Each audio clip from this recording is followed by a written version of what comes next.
Okay, kids, I don't recommend doing this at home.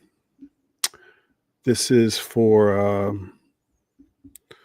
lunatics only and those in the studio audience only. Um, yeah, I'm coming on with absolutely zero. Absolutely zero. I am just gonna. I don't know what the hell I'm doing. I've been sitting down for the last 5 hours and I need to stand up. 5 hours? Has it been 5 hours? However long it's been. It's been one, two, 3 hours. Okay. I just need to stand up. So yeah, it's it's Saturday night in the middle of the night, and I have the house to myself. My I have a family of four. We've got a family of four, and mom and son are off in the visiting her parents, the in-laws, and I love going out there, and it's fun, and I love that, and they're so welcoming, and the vibe is quite nice actually. But it's kind of nice, for like last year, was it last year? Maybe I was trying to get the whole family back to America, and one of my daughter was like going through the tests, and like she couldn't get, she had this holiday. We all had the time to go, but she had to do these like imperative tests that which I thought were totally not imperative, but it was insisted upon me that they were. And so I just, at one point my wife said, "Why don't you just go with our son? Let's just go, the two of you guys, just the boys go." And I was like, "No, wait, that's not a bad idea, actually." So I went to the States last with my son and two of his buddies. It was like one dad and three boys. I say buddies, they're kind of like his cousins. They are buddies, but they're basically my nephews.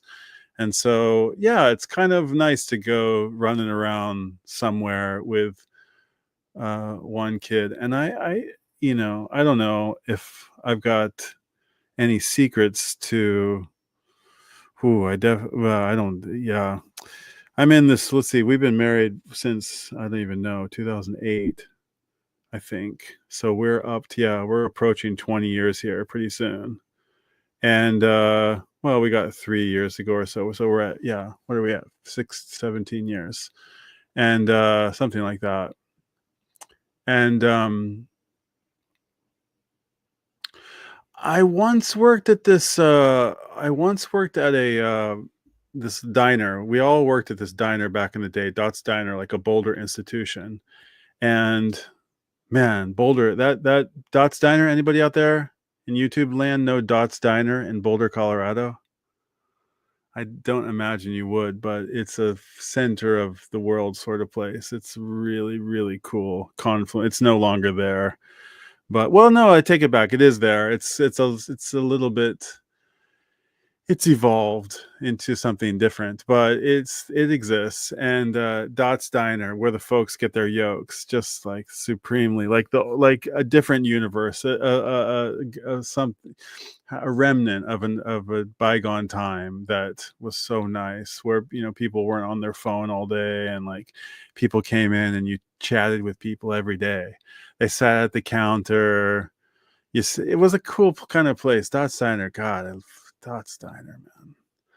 I'll tell you about Dots. Dots Diner was this like Boulder institution. What's up, Yornimer? I see you, buddy. And 4D's like in the house. He's got all his comments up here. Sorry to just ignore the comments. I was thinking, sorry, 4D. 4D's got his squirrel comments. Let's listen to what he's saying here. Let me see if I can read some of these. Oh, on Squirrel Watch, late in the day for them. Only a few come for supper. Okay.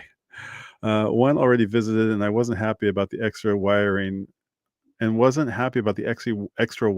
the table. Why do you have wiring on the table? The Squirrels Union may not approve of the live coverage. Oh, for the computer or something like that? Okay. Stand by for protest, squirrel disruptions. Ooh, what's agit prop? Agitation? What is that? Agit prop. I don't know what that means. I'm kind of, hold on a second. Agitprop, clue me in there. Also, cloudy, rain may stop play. Oh yeah, so I'll invite some people up. That was the whole point. Let me go off on Dot's Diner real quick, and then I'll throw a link up. Hey, Yornimer, nice to see you, buddy. And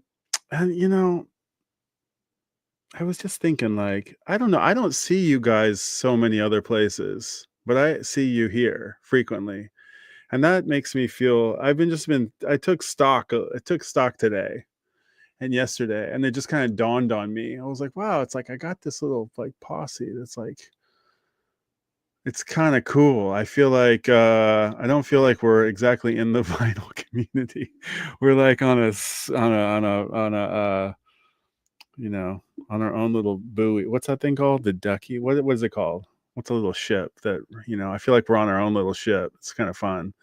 At any rate, yeah, Dots. So Dots was this like Boulder institution, and it sounds like a real shitty job, like working at a diner, at a greasy spoon diner. But man, I fucking love that job. It was the worst job, sort of, but it was like I worked in a bunch of restaurants in high school and stuff. Like, my friends, our high school friend, Robert Karnofsky. Shout out to Robert. What's up, Robert? If you're out there somewhere, his mother was Colombian, and his father was from St. Louis, I think. And they were just like, they opened up a restaurant after years of doing other things, and all the high school kids worked there. And so we all just like, nobody knew what we were doing, but we just all figured it out together. And it was sort of like truly a restaurant run by a bunch of kids. And the service wasn't great, and I don't know, the food was good because Miss Karnofsky, Eleanor, was in charge of everything, and she had a little posse of South Americans. They're from all over the place. It was kind of fun, but like cut my teeth, in Aristizabal's Latin Grill, having like paella and like, what did I have, like frijoles negras, cazuela, cajeta de leche, plantains, jerk chicken and jerk fries. We had like this jerk spice. It was so tasty. And guava. The first time I ever had like guava and like cheese, like chocolate and cheese, like that meant something to me when that record came out, when Ween's record Chocolate and Cheese came out. I was like, that was a delicacy that I had at that restaurant before. Like you could get one of the desserts was like cheese and chocolate and guava. It was so amazing. You ever had like fresh guava? Man, it's good. Really, really good. Anyway, I used to go into the like walk-in freezer and like just like eat on it, when nobody was watching, like shove a few guavas and cajeta de leche in my mouth. It's like sugary, fudgy stuff. Is so good. So yeah, and then I like worked in like where did I work? Queenie's, like, which was like a sandwich shop, and I like worked like one day or like 1 week at some shitty Italian place, and like 2 months at some like crappy bar, and worked at a couple like bars, like brewery kind of places, just like going through school and like, just trying to figure it out. It was like we were making money. Worked at this like bagel shop for a little while. I worked at quite a few restaurants. Kind of lost count of them. All shitty, except for Moe's Bagels was fun because it was this like whole community of people. But I got fired. It's the only job I've ever gotten fired from, just because I like just didn't. I could not wake up at 4 a.m. or whatever time it was necessary to like make the bagels. But I eventually made my way into Dot's Diner, and as soon as I walked into Dot's Diner, it was like, whoa, what have I stepped into? It was like a whole nother reality, a whole nother universe of all these weirdos. And as soon as I walked into the place, there was like these Barbies, these crazy, like almost scary looking Barbies, sort of like the cover of like In Utero. Like there were these like sort of like desecrated Barbies that had like garbage, it was like, what do you call it, like, salvage parts, sort of like freakish dolls, that were all sort of hung up as mobiles, and they were kind of cute and adorable and terrifying at the same time. And it was just like in this old gas station, and it was like it was even an earlier universe. It was like it was so cool. It was so cool. It was like from the 50s. It was so awesome. And I just walked in there. I was like, I want to work here. And it's a long story, but I just eventually worked there. And Dot Steiner. Why am I talking about Dot Steiner? I totally lost my train of thought. Dots. Yeah. I've totally lost my train of thought. But Dot Steiner. Okay. I don't know where it'll come back to me. But yeah, Dot Steiner was super, super formative of my life. 4D says, I have no Wi-Fi. I have long ADSL cable to modem. Outdoor broadcasting is easy for YouTubers, but for me, this is an avant-garde experiment. Are you listening, Stunty? Maz, avant-garde. I had to say Louvre today. Louvre. I did study French for 2 years, but I don't know how much I really remembered it. But I do love French. I really, really love French. But I had to mention it because one of the people who I'm featuring on this upcoming video that I just had to like get away from for just a little bit was he exhibited at the Louvre in the fucking pyramid. So that's pretty cool. Kohei Nawa, amazing Japanese sculptor. Okay, hold on. Before I'm just gonna come up and say whatever you want to say. Let me throw a link out there. How do I do that? It's a hangout, guys. If anybody wants to come hang out, let's hang out. I got maybe 70 minutes, something like that. I got 70 minutes and then I'm going to bounce. It's not going to be the 2-hour stream. It's going to be like, an hour-ish. And then I want to go back to this, but I'm going to be up late, like sleep in tomorrow. Yeah. I got nobody to wake me up. I got nobody to tell me to like go to sleep. So it's going to be one of those nights. Why was I talking about dots? Man, dots. Because it just taught me so much. Like you just learned how you learned human nature, human relationships, ningen kanke, human nature. Like everything was like, it's just a great place to kind of learn the art of conversation. Not that I didn't kind of already have the gift of gab, if you will. But hold on, what's 4D saying?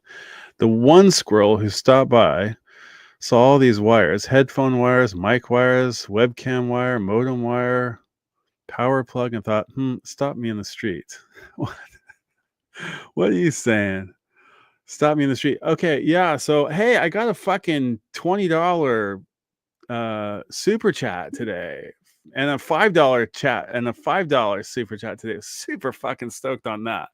So that's kind of like, that makes me want to go out and hustle some more. That's actually, I mean, for what it, I'm not really afraid. One other thing here, I got something I got a little thing, little fat to chew on, something that really kind of like irks me a little tiny bit, not a whole lot, but that scene in like Almost Famous, where Philip Seymour Hoffman, who is playing Lester Bangs, is telling him, little Cameron Crowe, like, kid, write me 1,000 words on the meaning of rock and roll or something like that, and he's kind of takes him under his wing. You're uncool, you're just uncool. But he says to him something about like, you can work at you work at a record shop or work for the radio stations, you get free records. You just, you get this job, more free records. Go over here, get more free records. Go over here. The whole point of the game is to like get free records. And then there's the scene from High Fidelity. It's like the two like cult classic record music loving movies from our generation.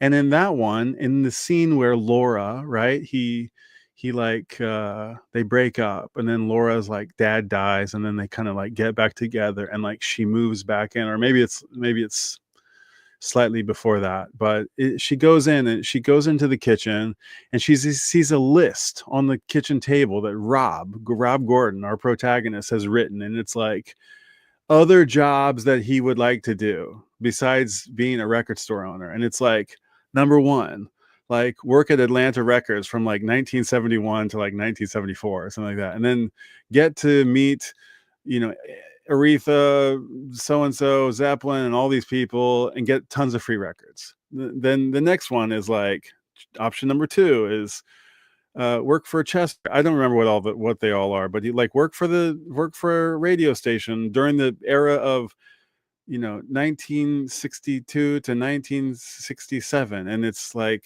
you guys know it. Yornimer knows it. He's saying I love that movie, and it goes, yeah, I get to meet this person, that person, this person, and that person, and get tons of free records. And then he rattles off another one. It's some hypothetical job that he would love to do if time and location and money were of no object. And he rattles off these sort of like four because it's like the top 5 gag. It's like the whole thing is the top 5 gag. And he rattles off 4 like sort of music industry related jobs. And it's like, you get to meet you if you choose this label or this era or this, studio or this whatever, you get to meet all these musicians that are your heroes. And then the little funny part at the end is like, get tons of free records. Get tons of free records. Get tons of free records. Get tons of free records. And then the last one, number 5, is like architect, and the caveat there, or it's like, have 4 years like professional training or something like that. He has a degree in architecture. But like the goal of both Cameron Crowe and of John Cusack in both of these movies is to get tons of free records. That's the point. That's the goal, everybody. That's what I think. So all this fucking gravy trained snarky bullshit, I fucking just have to say, like, free records, it's I'm going off here, but it's not, it's so, you by calling it out. And I know YouTube has some rules that you're supposed to say what you get for free or whatever, but if you're on the gravy train or you're not on the gravy train, but anybody who is calling anybody else out for getting free records, you are so jealous, and it is so obvious to everybody. And your insecurity, you're just broadcasting your insecurity like high beams. It's so easy to see that you have this giant insecurity that you're not getting free records. The point of the fucking music loving game is to get free records. That's how you win the game. I find it really unbelievable that people get wound up about other people getting free records. That's the name of the game, is to get free records. So if you're getting free records, you're winning. If you die with debt, you're winning.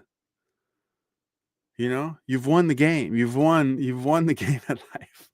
So anybody out there who's calling anybody else out for, are you on the gravy train? Or those gravy train records? I'm just like, oh God, these poor people, they're so fucking insecure. They're just so insecure that they're not getting free records. And it's just like, there's so much insecurity out there. I'm insecure. I mean, I definitely am super insecure about all kinds of, and I'm narcissistic, as well. And I'll openly admit it. I did shoot my friend Cheddar Bob in the foot, and I am still up here singing "Fuck the Free World." Yes, I did live in a trailer park, and I did, and so did fuck my girlfriend. But I know something you don't know. You went to Cranbrook. That's a private school. I'll go a cappella. So I don't know. I do find it a little bit like, that's the fucking free records. Fuck yeah, free records. It's all about the free records, man. And I mean, it's like a fucking it's like a trophy. It's like a prize. It's like, you know what I'm saying? Controversial Brian says 4D. Yes. Okay. I and maybe I'll walk it back, at some point. Maybe I'll be like, oh, I got to eat my words at one point. I don't,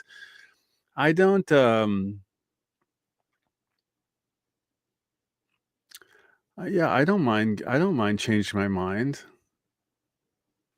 I don't mind walking back something that I, once thought today. And then I thought, oh, maybe I think a little bit more critically about it tomorrow. And if somebody out there can tell me why it's so wrong to get free records, and you really can convince me, and I mean, it's just so unpunk to it's so wimpy. It's so pussy to call somebody else out about free records. It's so wanky.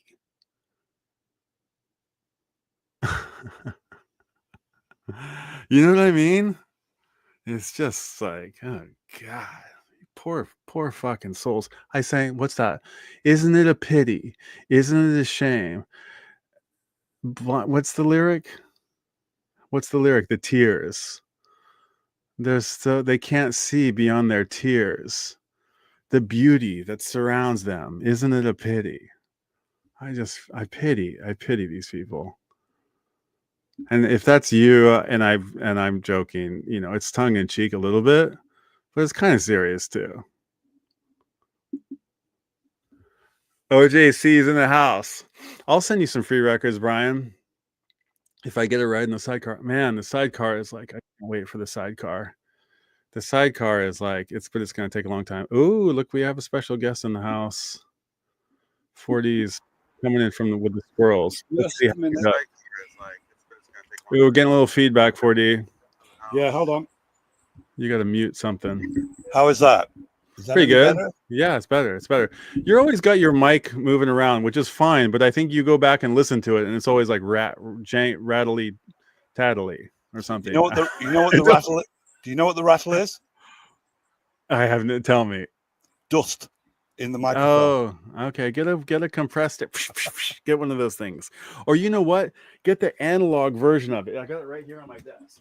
This way, it's it goes on forever. It's and you never run out of it. And look at how cool this one here. I'll make myself big. This is the rocket. That looks so technological.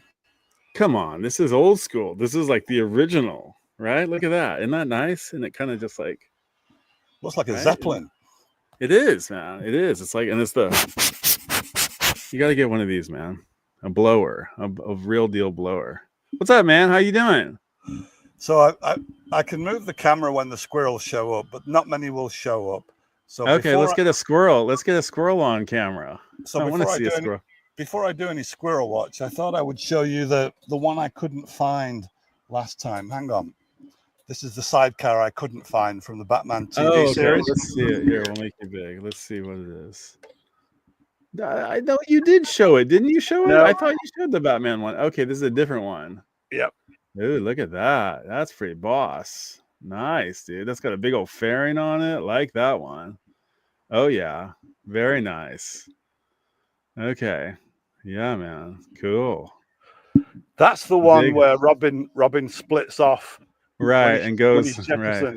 But what worries me is if you look over the top, you can't see it very well, but there are brake handles for him.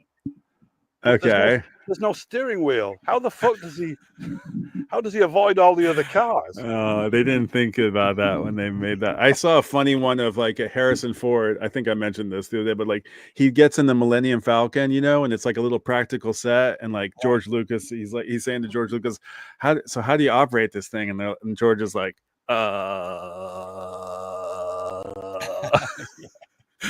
he's you just flip some switches and you just fly it. I'm sure they didn't think about Robin, poor Robin, undignified. I think Adam West knew exactly what he was doing. He just wanted to get rid of the co-star. Is that? I don't know about did they have bad blood between the two? Actually, they did get on very well. Okay. I loved that. I grew up. I mean, it was on. It was like Nickelodeon. I don't know. I'm sure you guys had Nickelodeon, but like us kids, or my generation, we had like Nickelodeon, and then we had like Nick at Night. And Nick at Night was like all these like 50s and 60s, and like I Love Lucy, and like the Monkeys, and Batman, and I mean, like also like I watched the Titanic. I remember I remember one night I like couldn't go to sleep, and I'm pretty sure it was like on Nick. It was like on Nick at Night. I watched the old black and white like Titanic, and it was like kind of horrifying and beautiful at the same time. And like I feel like I cut some teeth, watching Nick at Night and those old reruns. Not all of them. There was like some giant blind spots, like Archie Bunker. That's a big blind spot, but like Brady Bunch, like I'm caught up essentially. There's like sort of things like that. Like we did catch, and like the Monkeys, like we loved the Monkeys, and like they might as well have been ours. That's how much we loved them. Yeah, we did too in the 60s. I know it's a bit weird. They did have like it translated well because a lot of their humor was kind of like silent screen slapstick, and we'd had a lot of those in Saturday afternoon matinees. So we were used to that kind of humor that the Monkeys were doing because it was inherited from Mack Sennett in the 1920s. Oh God, I had no idea. Yeah. Cool. Yeah. What else did we have? We had like I mean, Laverne and Shirley, that was probably not something that was like, I don't know. There was like 70s stuff. There were a lot of, but also like 60s, also 60s stuff. I mean, Thunderbirds, and what else would have been? Speed Racer, probably. And did you changing the subject slightly? Did you see Francis Coppola's film Tucker, 1989? Can't say. What's it? Spell? How do you spell it? Tucker. Have you ever heard of the guy Tucker, who was a automobile entrepreneur who created Tucker cars in 1948? Can't say I know about it. Yeah, I think we've talked about it once. I'm vaguely, but tell me what. Jeff Bridges played him in the film in 1989. Francis Coppola, it was his pet project because his parents owned one, a Tucker 48 in 1948. And Tucker was this radical entrepreneur who went against all the corporations like General Motors and designed this car with the engine in the front. Sorry, the engine in the back and the luggage in the front. Okay. And the first car to have safety belts. And part of his promotion was that if you don't have safety belts in the car, you are being dangerous, which of course upset all the corporations. So they squeezed him out. They took him to court and they squeezed him out. Wow. But there were 50 Tucker 48 cars made before they squeezed him out. And Francis Coppola owns one. And so this film was based on Tucker's life story. And this, hang on. You have a model of one? No, get out. Wow, that's cool, dude. Well done. Hold on, let's see it. Look at that. Oh, that's beautiful, man. That's a good looking car. So that's where the luggage goes in. You okay. Can't see it very well. Right. I can see. Yeah, I can see it. That's pretty cool. And the other thing it had was a bench seat in the front, which you can't see very well there. Yeah. And the back, if I can lift it up, is where the engine went. Hang on. That must have been fun. Unfortunately, because I'm outdoors, you can't really see the engine, but there's a lot of detail about the engine. I can see it. It's pretty cool, man.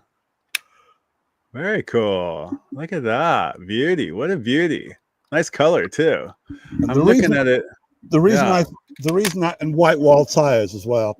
The reason I think you in particular would like this film is because although it's kind of sad in a way because he was squeezed out, the whole film is full of his vibrant entrepreneur positive spirit. And Jeff Bridges plays that very well. So it's a very upbeat film where he included his whole family. And there's an example of somebody who read an article about Tucker in a magazine. So he knocked on Tucker's front door to try and get a job as his chief engineer. And he was very nervous. He was very young. He just got out of the army. and he made his pitch, and he showed him all his blueprints and drawings.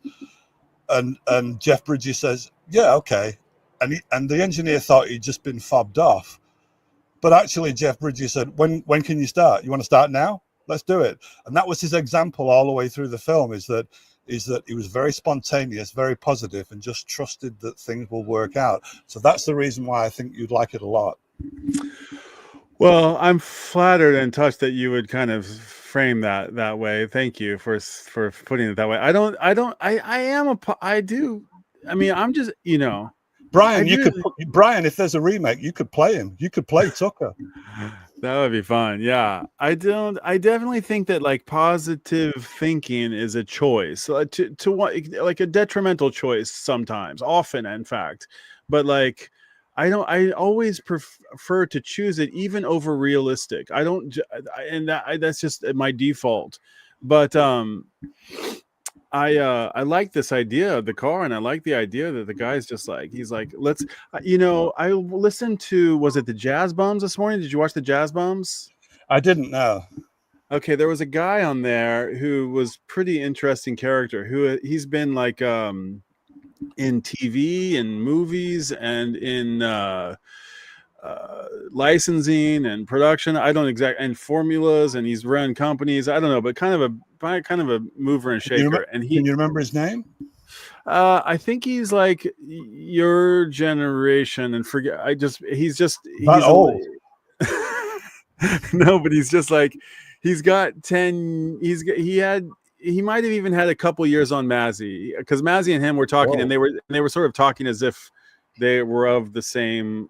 I don't know. They were talking about, like, you know, one of them was, Mazzy was saying, I'm the only way, you left me hanging. You stopped making videos some time ago, and now I'm the only guy up here in my bracket that is making videos. So get up on here and make videos. Real interesting character. I wish I would have caught his name, but he had a lot to say, and he maybe was in the vinyl community from like the early days, and he had said, like, I actually related really a lot to what this guy said. He was quite an interesting cat. He said when it was like 30 people, when the vinyl community started like 10 years ago or whatever it was, he was like one of the first guys in there, and he knows, I don't know, that class of YouTubers or whatever. And he's saying that, like, and he said that, like, as soon as people started ranting, I just, like, wasn't for me anymore. And I was like, I can relate to that. And yeah. He did say that he was involved with, he worked on Guitar Hero. You know, this video game, Guitar Hero?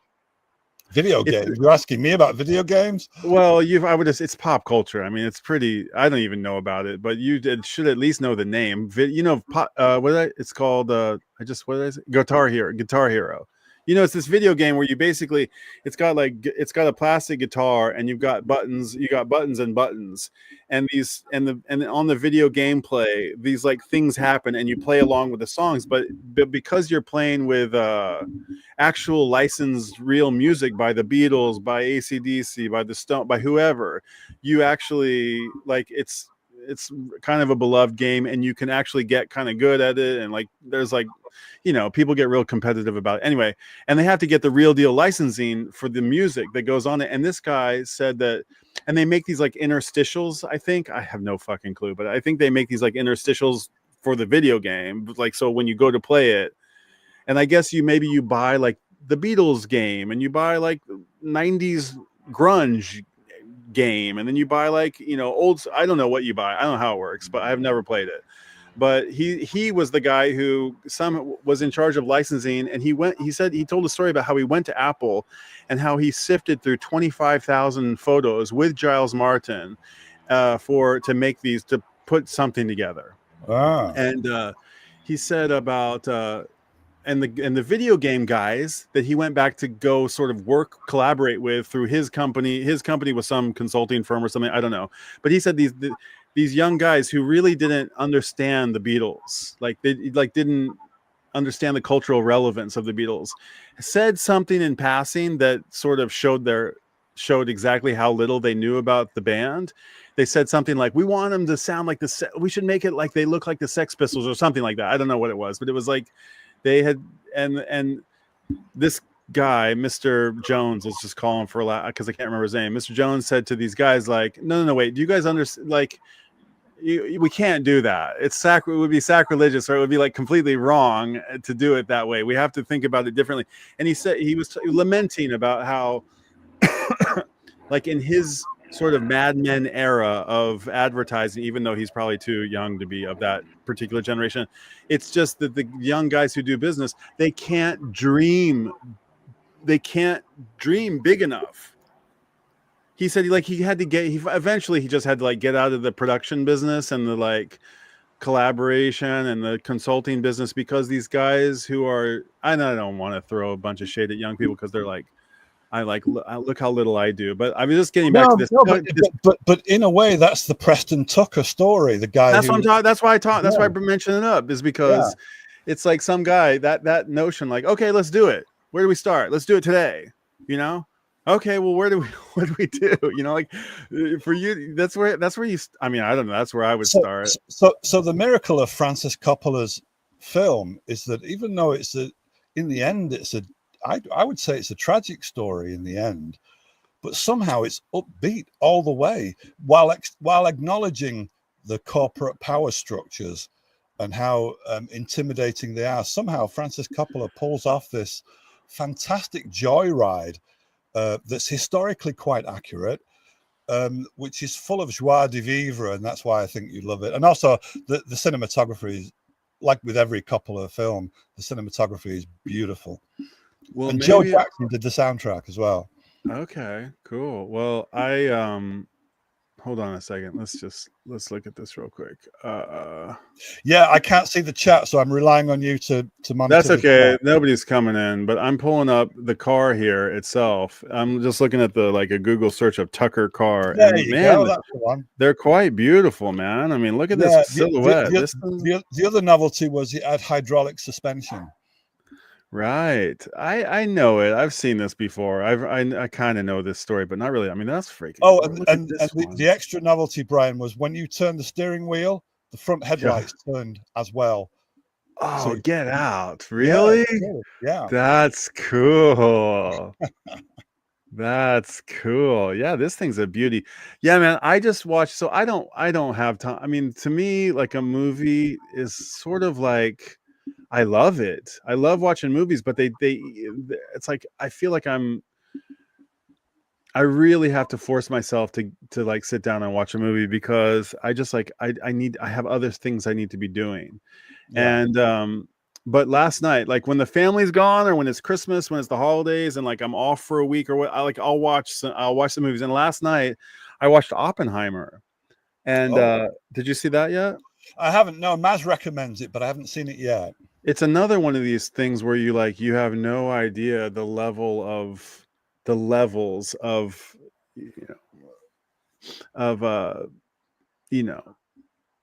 players, basically. And it's very, spy versus spy, and it's very like there's all this political positioning, and it's like I barely followed it, but I mean, all these guys who are operating like on the top, and like I didn't know the story really well. In fact, there's an Oppenheimer where I grew up, and who's got a polo ranch, like who has like everybody goes there. The polo club is on his property, and he lives out in a place called the Port of Catoosa, which is the most inland port in America, where you can like drive like a giant tanker. They like built like a canal that goes like 800 miles into the center of the country. And I don't know what that has to do with, if it's connected to him, but his name is Oppenheimer, and he's of the family. He's from that family. I don't know if he's the son or the grandson. Well, it's an engineering feat, if nothing else. Yeah, I think he's living kind of a life of luxury, but I think he's in oil and petroleum. I mean, like like anybody who has that much sort of clout where I'm from is like usually in the oil business. I'm from Tulsa's an oil town. So, but yeah, his name's Oppenheimer, but it was fun to see, because you heard this character, and I didn't read enough of these books, and I didn't know the history. So it was real interesting to hear about him. And like the way that the story goes, it's quite like and he's vindicated essentially in the end.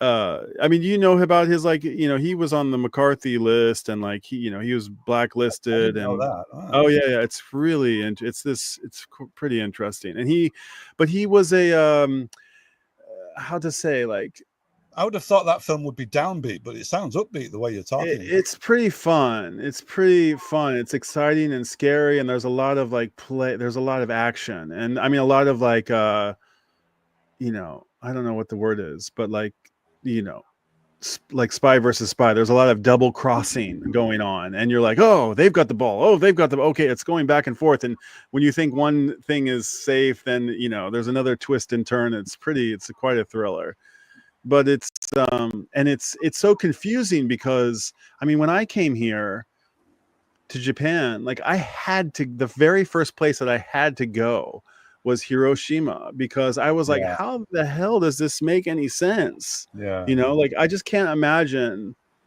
So wait, let's talk about this for a second. What year do you want to share? Do you share what year you're born? If you don't want to, don't worry about it. But like, what year were your parents born? What year were your... I was born in 59. I think the same year as Rachel, 59. Okay, so no, Rachel was 58. So were your parents, did they have, what's happening during World War II? What were they doing? Do you know? My mother was an illegitimate child, which was at that time in the 1930s, to be illegitimately born was a massive stigma. So to this day, I don't know who my grandfather was, my maternal grandfather. Okay, I mean, a complete X, no name, no biographical details whatsoever. He could be absolutely anybody. The general assumption is that he was already married, which is why my grandma couldn't marry him, and possibly he was Jewish, and those are the only two negligible details that I know about my grandfather. So my mother's childhood was sort of shrouded under this stigmatic cloud of not having a father, so to speak, which in the 1930s was a big bad stigma, at least in Salford, England. And my father was Irish, so he comes from a Catholic Irish family, so they were kind of out of it in terms of World War II. So did your Irish roots came to, what do I call it? What came to Liverpool, came to Manchester? Yeah. The strange thing was my father left home when he was 18 years old, and he had a very rocky relationship with his father, and he kind of renounced the Catholic Church. So what you have here is a child of a Protestant mother and a Catholic father who argued a lot, but never about religion. They argued about everything else but religion. Okay. And when they met, my father was a cinema projectionist and my mother was a cinema usherette. And I've turned out to be a film buff. Like, I watch films all the time and collect film posters. So there's a certain lineage. And the only question mark, I mean, I remember Rachel was thinking about doing an episode on Rachel's ghost, because Rachel is a genealogist. Right. She was going to invite people, submit your details, and if you like, I'll hunt down for you who your relatives are. But then I think Rachel had second thoughts, because sometimes you get bad pennies showing up in the past that can embarrass you.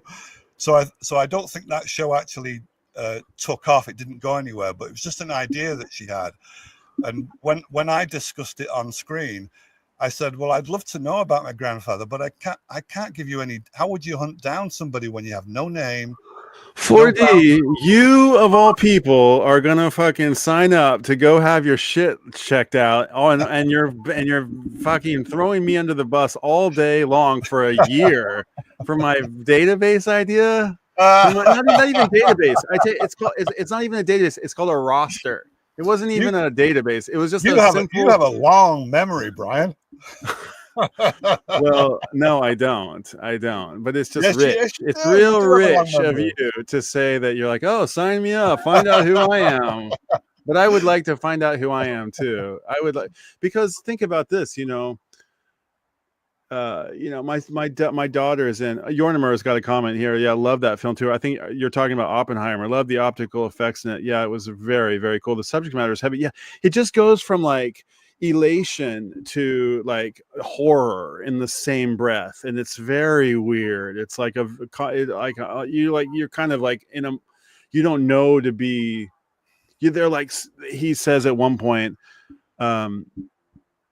you know, we dropped the bomb, we made the bomb, and before the Germans, and like we dropped it on Japan, and like you see this crowd just like foaming at the mouth. They're like, yeah, and he says, I only wish that I had it early. He's kind of, he's you know, what's the word? He's patronizing them, and he says like, I only wish we had it earlier to drop on Germany. And they go, yeah, and they like, it's like, you know, it's savage. And it's very weird. And then he goes outside, and like everybody who's like going insane cheering him, like they like they're like, it's like, it starts to get twisted, and you start to be like, what am I watching here? Hold on, I'm coming back to this. Sorry to get I just want to say hello to the comments. Just as a side issue, I won't give you a lecture, don't worry. But just as a small side issue, go ahead. The beginnings of new journalism. In one sense, they start with Norman Mailer in 1960, but the precedent could be 1945 when the New Yorker sent John Hersey to Hiroshima, and he did a full report on it that took up the entire issue of the New Yorker and was subsequently put into a small book, which you can still reprinted to this day. And all the tenets of new journalism, which kind of borrow the storytelling techniques of the novel, but put them into journalism. John Hersey was doing that in order to reenact the lives of the people in Hiroshima who suffered that bomb. End of lecture. No, I'm looking at it right now, and it says this. Yeah, it's considered a landmark in new journalism, using narrative technique to convey the human impact of the event. Yeah. I think he might even be referenced in this film. Like, maybe there is a scene where they get some reports from the ground, and they're all like, they can't watch. I don't want to give it away, but it was complex. But getting back to this notion of like, I don't know, we're kind of family and roots and war and genealogy. Genealogy. Like my kid is in the States, and she went, and she flew in, and she stayed in, like, she was in one place for a few days, and now she's moved around. She's moving from like one family to my sister's place to my parents' place. So your daughter is encountering your relatives for the first time? No. But it's been a while. And she's probably grown like 1.5 or 2 feet since she saw them last. Yeah. So, I wonder when she's encountering your different relatives, I wonder which parts of Brian she's recognizing. Well, there's a bit of my dad there. She's probably thinking. She said, "There's 2 of you." She says, "Like you have a carbon copy here. You guys are like the exact same person." I was like, "Oh, that's funny." But yeah. But she said, I mean, just something to like. My parents have like what? They have 7 grandkids, and I'm like one of like fucking 20 cousins or more, like 40. I can't even remember all their names. There's so many of them. And you were the eldest in your family, weren't you? Yeah. And both of my parents are the eldest in their big families. So but of all the, at least in our clan, only one of the grandkids has carried on the blue eyes trait, which is kind of interesting. And I mean, I guess everybody's carrying it, but only one is. What's the word for when you not carry something but you display it? What's that? Can you remember that word? I don't know. But you bring up a really interesting point, Brian, which is, so you're talking about the blue-eyed trait, right? Mm-hmm. Okay, so sometimes what's strange about genetics is that many generations can go by where nobody in your family exhibits the blue-eyed trait. So for all intents and purposes, it would seem to be extinct because there's nobody, no child, no grandchild, no ancestors, no descendants exhibit that trait, and then all of a sudden, 100 years Exhibit, from now, maybe that's the word. I'm looking for the word that's exhibit, but it's not. So somebody can manifest that trait out of nowhere after 100 years. I'm Sure. talking about 100 years from now. Yeah, right. And they might even look exactly like you. And what's wonderful about that is, well, where the fuck has that been all that time? It's like it was extinct and now it's revived. How extraordinary is that?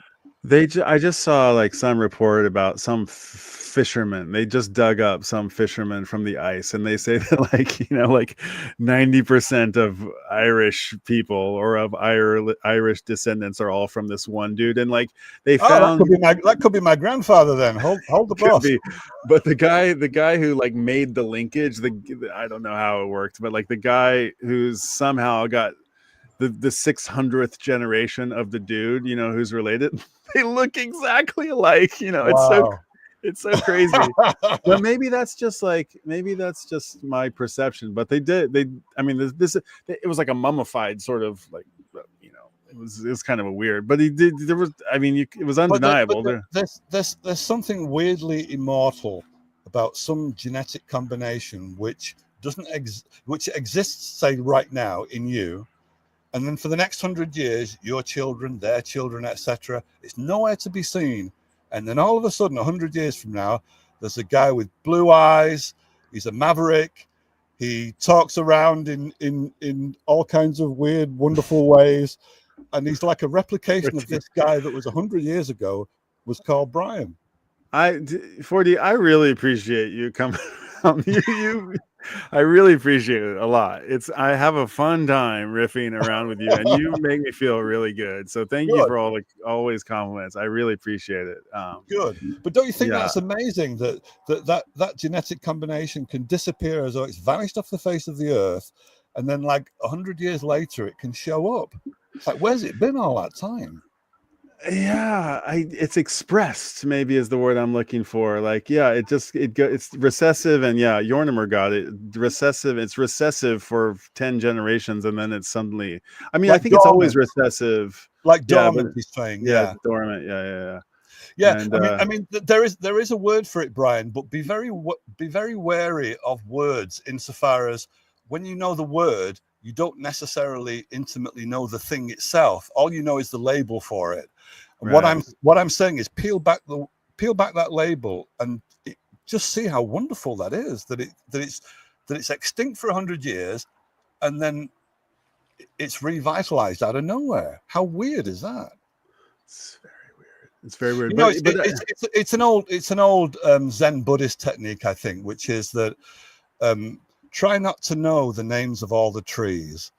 Because if you know the names of all the trees, you gain something in knowledge, but you might lose the sense of wonder of what a tree is, which is this bit of wood that defies gravity and shoots out of the earth toward the sky. Sure. And sometimes when you put a label on something, it can put a canopy over that sense of wonder that's a more intimate understanding of the thing you're trying to relate to. Yeah, I tend to remember a faint facet of it, just enough to be like, oh, that's the tree that the leaves fall in this, or like whatever it is. I can just remember some little thing about it. Yeah. And it's just enough to be like, how do you know? There's that scene from Monty Python where he's like, well, do you mean a European swallow or an African swallow? And he's like, ah! And then the scene I'm talking about? I do, but what I'm thinking of is, because we were last time I was on anyway, we were talking about your video style, your presentation style, and a certain type of lecturing that tries to imbibe a sense of wonder in the students by conveying the enthusiasm and the wowness of the subject. We were talking about that, and you win some, you lose some with that firework approach. Yeah. But there's what am I trying to say here? There's a benefit that you get from not knowing the language for something. The only problem is that when it comes time to explain it to somebody, like right now, you've got to find words from somewhere to try and convey it. But what you're trying to convey, this is a little bit Taoist actually. If anybody's into the Tao Te Ching and Lao Tzu and all that, the idea that once you name something, you've lost it. So trying to navigate that when you're talking about people's love for their records in the streets of Tokyo, or where you're talking about the sidecar that you've just bought, it's like how to get past. On the one hand, it seems to me you've got this technical brain which understands how things work enough to take them apart and put them back together again mechanically. So you have got that, you have got together. that. I'm not sure about. Yes, I'm listening. Keep going. But you have got that technical side to you, and you sometimes when you talk about photography, the actual setting up of photography, that comes across too. So you do have that technical side, which is very necessary, but you also have another part of the brain that's quite upfront in the videos you make, which is not that at all. It's more like this sort of firework display going off. Yeah, I'm not sure. Wonder. So if you can balance those two things, that's exceptional. Well, that's nice to hear, because that's all I got, I think, and but if I can make it work, but I feel those two things in confluence at all times. And I think like I mean, like there is a serendipity or about hearing or like not hearing or like hearing a forgetting some, like knowing something once or learning something really well once and then like forgetting almost all of it and then discovering it again, because it's like the nugget that you managed to keep of it, the little secret bit of it that you managed to keep about it, somehow like ignites the interest, ignites sort of like, oh wait, it's on the tip of my tongue. I can work with this. I've got an context here. I've got an entry point at some point, but it's totally new. And like, maybe I don't need to remember it. I can just experience it new all over again. And that's okay too. Yeah. But if I can be like, oh no, wait, this is this is connected to the time that or whatever. If you can connect some pathways and make some new interesting, then you can like unwind something and come to some kind of like, ooh, that was fun. And it's like, I'm having to come to terms with that right now, because as I start to get old, I'm noticing that my memory is going a bit like how the computer, my memory is sort of slipping away. Yeah. And the first big shock to me about that was, on your show, actually, Stunty said something which it didn't develop to its full potential because it got wrapped up in personalities. But basically, it was about what well-read means. If you say of somebody they're well-read, what the fuck does that actually mean, well-read? So you can back that around about what well-read means. But when I was discussing it later on after your show with somebody, I had to leave the house, and in my hallway, the books are stacked up almost to the ceiling, very precariously. There aren't enough shelves for them, and I just happened to nudge against them, and the fucking lot came down in this big avalanche, and I didn't have time to pick them up. So I went out, left them there, came back much later on to pick them up, and I just happened to leaf through, say, 6 or 7 of them, and all of them are red, and I could not remember anything about any of the books. Great. And these particular books that are stacked in the hallway, I'd only bought within the last 5 years, so they weren't very old. In other words, I'd read them fairly recently. And I have this habit whenever I read anything, which is I make notes along the way, handwritten notes, and then I slip them in bits of paper in the books.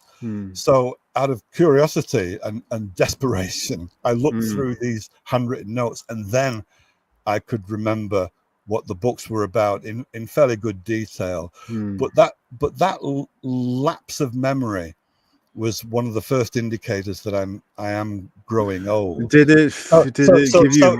So follow me with this. So let's say you came into this house, and you looked around, and you would see books everywhere in every room, upstairs and downstairs. So you would probably think, all right, well, whoever this householder is, he must be very well read. Yeah. Especially if you know that the guy has actually read all of those books, which I have.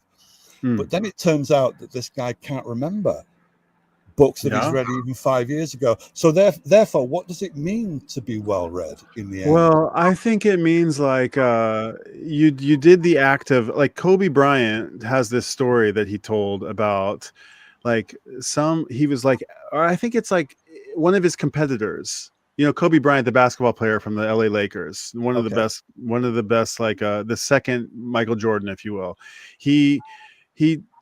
Somebody was telling a story about him, about how they showed up at the gymnasium to practice the day before the game, and Kobe Bryant was there. The two teams, the two opponents were sharing the same practice gym, and the opposing team showed up, and Kobe was practicing already in the morning. He must have, and the opposing team arrived at 6 a.m. and Kobe must have arrived at 5 a.m.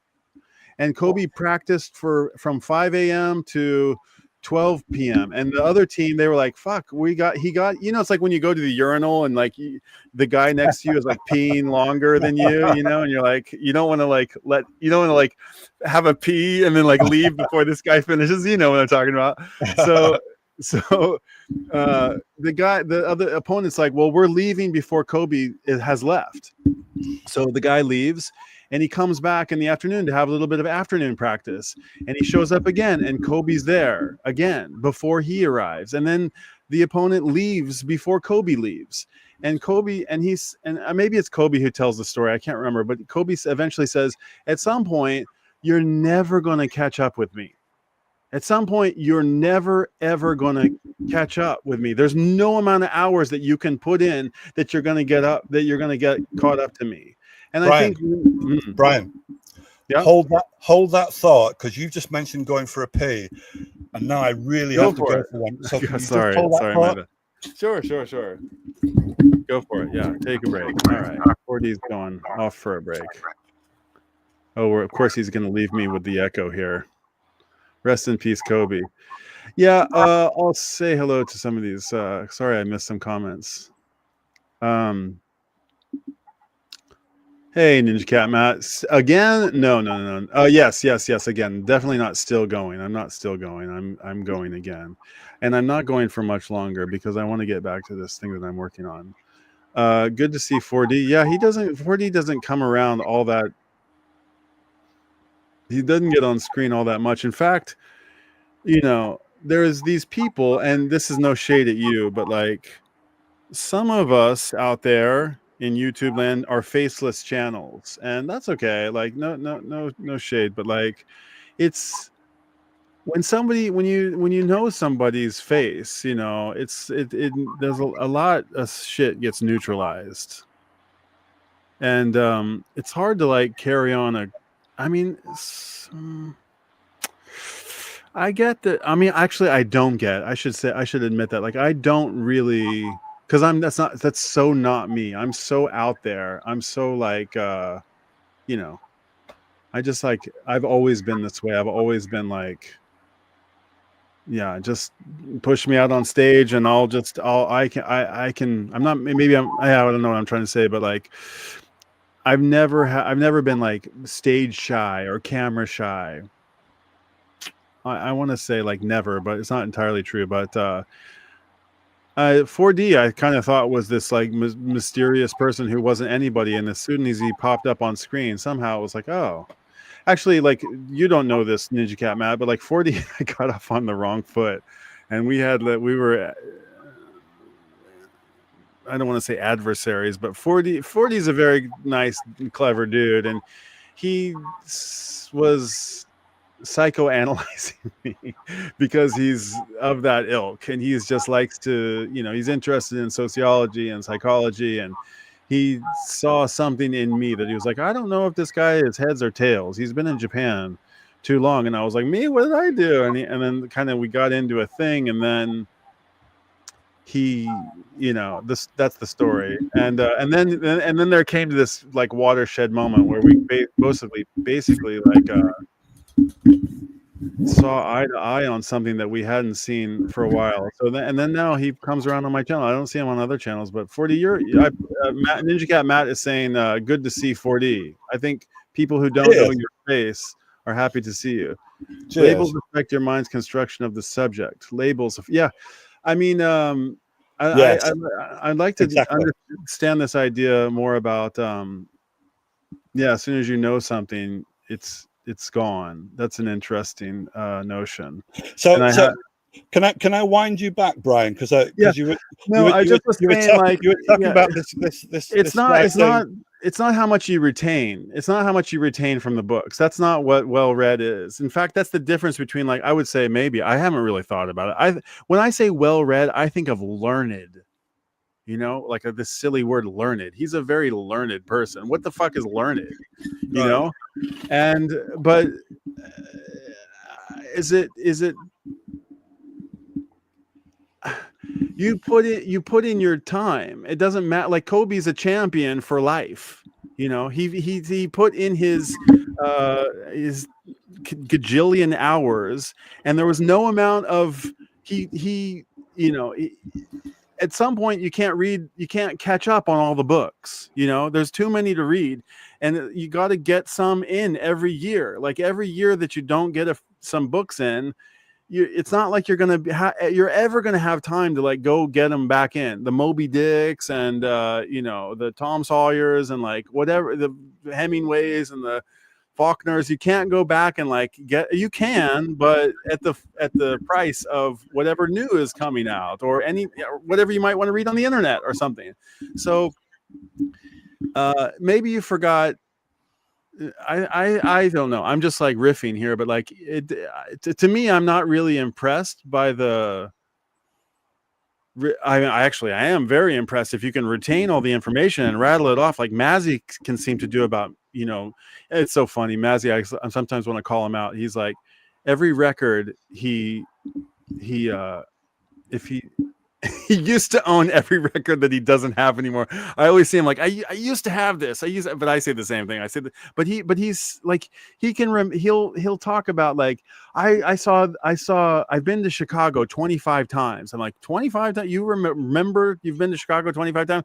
Or I was at this show. I was 13 and a half when I went to this show at this place. And I'm like, I can't remember. So I am impressed when you retain it, but I'm kind of just as impressed and not any kind of less impressed. And I'm not, this isn't actually about being impressed, but it's what interests me is that like, oh, this is somebody who's interested in this stuff. Like, I don't care, I'm interested in it. I don't know it, but yeah, well read. Like, is that an insult? Is well read an insult?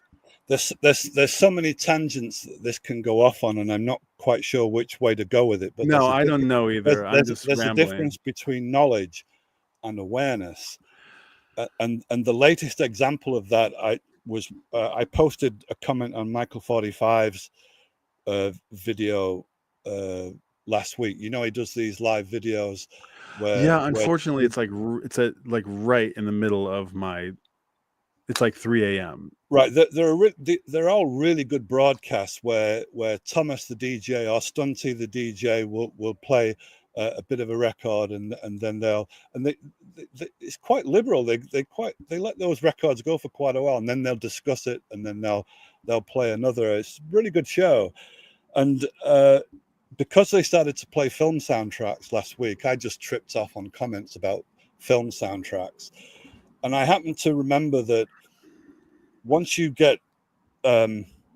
buy quite a few film soundtracks, you get to know the different composer's style, and you can have some fun. If you watch a lot of films, when the main titles come up, you get about 90 seconds before the composer's credit comes on the screen. So you can guess which composer it was. And through the 1970s, I used to have a lot of fun guessing who the composer was, because I had a big soundtrack collection in my teenage years. And now because of the internet and everyone knows everybody's back catalogue, now it's become knowledge. So you've lost that capacity to be able to guess, because you know.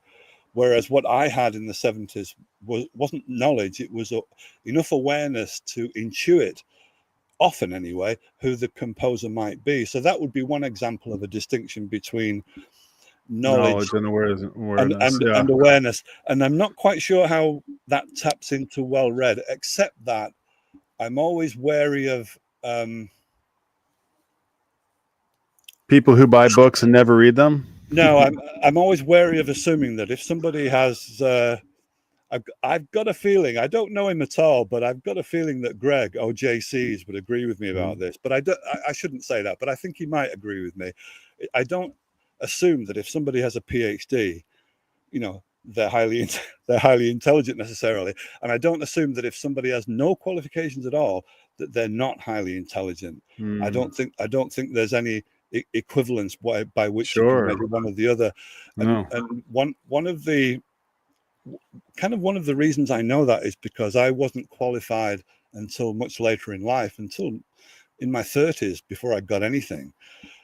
But round about the age of 16, there was this surge of hormones where I couldn't get enough books. I blew all my wages on books the whole time, but I wasn't smart enough when I left school to go to college. So blowing my wages on books every week, I had no syllabus to work off. It was purely self-taught, and I would just follow one genre of book to another. So one week it might be Bertrand Russell, and another week it might be The New Journalists. And I just navigated my own wayward course that way. And one of the ways you can often tell if somebody's self-taught, if they haven't been to college or university, is they can have great depth in knowing certain things. And then there's a big chasm that falls away where even the fundamentals of knowing something else they know nothing about, because they don't have that broad spectrum across the curriculum, because there is no curriculum. They're purely self-taught. And so that's how I started. And it was only much later where I went the PhD route. So I kind of have both. And because of that contrast, I know that there'll be plenty of people who are watching this video now or watching it back when you back catalog it, who have not been to college, let alone university, but who, whether they know it or not, who are greatly intelligent, just in the way that of their understanding of the world. And sometimes, sadly, they don't necessarily know it. So I'm aware I'm going off on tangents now when we were talking about well-read, but some people, my master's degree was in education, and I chose for my dissertation the topic of potential in adult education, because it's like, it's not even the promise of something that might exist in the future. It's the hope of something that might exist in the future, but it's not manifest yet. So how can you measure it then when you're assessing a student? How can you assess their potential when it's something that doesn't quite exist yet? And then how do you cultivate it, therefore? It's like you see something in somebody that they don't see. They don't see themselves. Yes, sometimes I had that personal experience myself when I was just turned 18 years of age, and I went to a night school. But until somebody recognizes it in you, you may not recognize it yourself, especially if you had sort of negative reinforcement all through your schooling period. So if you start to introject that, you take that on board, then you lose completely track of your potential, and some people, I think, live their whole lives and lose touch with their potential altogether. And then we'll never know, how wonderful things they might have created in whatever field they might have gone into. So it's quite an important subject in education, in terms of how do you recognize potential, and how do you cultivate it, and how do you measure it? But even if you take education to one side, so if somebody can't afford education, if they're really interested in self-development, it's something that they should take on board themselves. What potential have I got then? How would I know, and how would I get past my negative reinforcements to achieve it? So the only tip I can really give about that, because it's such a phantom subject potential, is follow your enthusiasm.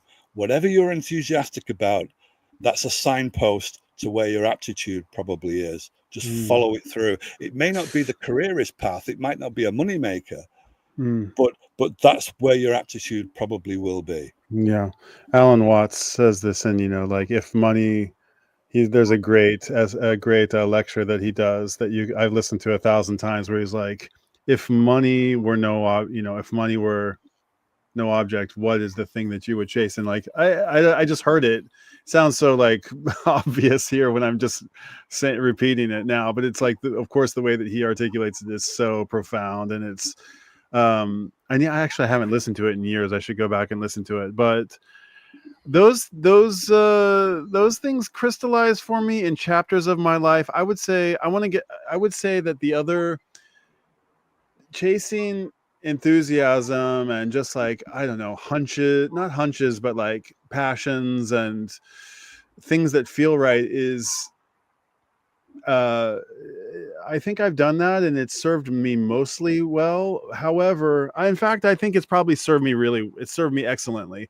But the other thing that I would say is, like, mentors, like, validators. Yeah. Validators are, I don't even know if that's a word, but I'm going to use, from now on, I'm going to become a validator. Validators, I have had some invaluable validators in my life, and they've either been people who have been like, I love what you're doing, or like, you're doing it all wrong, or you don't have your values in the right place. And I'm like, what? There are people that have, like, I've got off on the wrong foot. I mean, you included. I'll just call it to a degree. Like, I haven't really thought about that deeply, and this doesn't go back far enough for me to really, although we're getting there. But there's I think of every little success I've had, and there's like a mountain of people who've just nudged me enough along where it's been my engine pushing the thing forward, but they've been the guardrails and the little, the paddles of the pinball machine or whatever. Yes. And without them, I don't know if I would have doubted myself, and I wouldn't have ever met the potential that you're talking about. 40, I want to just say, let's stop here for 1 second, just so I can I don't want to ignore the chat. Sure. So let's say hello to them. Okay. Yeah. Ninja Cat Matt, thanks for all the comments. I see them coming in. My memories are there, but harder to access as you age. Smoking grass. Yeah, and that's that one that will do it. I quit smoking grass basically a long time ago. Although, if the feeling struck, Stranger in a Strange Land, Leon Russell, our Heinlein. Robert Heinlein, yeah. Okay. Changed my way of thinking at 19 years old. Okay. Well read is about quality as much as quantity. Yeah. Interesting. Yeah. Good point. Yeah. Okay. Well read based on subject matter, says Gary Harris. Could that equal cultured? Well read based on subject matter. Well, yeah, again, quality. In a way, I think well read is a meaningless term unless you index it to something. So I could be well read about detective fiction. So then you would assume, okay, so he's read Dashiell Hammett and he's read Raymond Chandler, and he's read. When you read, when people have strokes, right? They have to relearn how to walk, and the way that they relearn how to walk, I think, is they have to. What do they like? The synapse highways. They all got broken in the stroke, right? And they have to like develop new pathways to get to figure out how to walk again, right? And I don't know, I have no clue, but I assume that the journey that the impulses go on are like completely new roads that they've created by practicing. Yes, and you don't have to wait for a stroke to do that. There's a brand. Yeah, exactly. There's a brand of therapy called neuro-linguistic programming, NLP. Right. And there's, although it's an awful phrase, neuro-linguistic programming, it's so alienating as a term, but there are some wonderful practical suggestions there. If you're locked into a certain kind of behavior, maybe a depressive kind of behavior, and you just seem to repeat those patterns, it's like, how to get out of it then? How would we get out of it? So one little suggestion which I thought was beautiful was, let's say you're right-handed, and when you take a shower, the bar of soap is in your right hand because you're right-handed. Mm. Try to hold the bar of soap in your left hand, or Yeah. try to brush your teeth with your left hand. It will feel really weird, Sure. but keep doing it. And then somebody who you advise that to will say, "What the fuck has that got to do with my life being in ruins because I keep going in the same path?" And the fact is that if you loosen a physical habit in that way, one that's so intimate that you do it every day, and you switch to the different hand, you might engage different neural pathways in the other hemisphere of your brain. So that's the kind of idea that neuro-linguistic programming has. Well, every time you read a sentence, I mean, you're gonna fucking love this next video that I've got coming out. You're gonna absolutely love it. It's right up your alley. And one of the people that I'm featuring in it talks about like movement connected to thought and connected to words, basically. And she's talking about how like movement. I'm curious to read one of her books. I doubt any of them have been translated to English, but I think when you're reading and you're imagining, you're doing that. I don't know what it's called, but it's some hand-eye cord. It's some hand or brain eye thing, right? Yeah. What is it? Imagination or whatever. But creating an image in your mind's eye is like flexing. It's like doing Kegels on your brain, essentially. And Kurt Vonnegut used to worry with the onset of television. He used to worry that we would lose that capacity as readers. Sure. AI, I think it's very much a potential threat, especially for like creative. There's memes about it everywhere. Like, oh, let's write a song prompt, let's make an artwork prompt. And but I think, like, again, back to this notion of like well-read, if you've created the super highways in your brain, like that's what makes you interesting. I mean, you've paved the entire nation. I'll meet you halfway on that, Brian, but I'm also aware that because you're a positive dude, you're trying to get me to think positively about a fallibility of mine that I discovered when the books practically fell on my head in the lobby. So in order to face reality, I agree that you've got a valid point, and there's truth to that.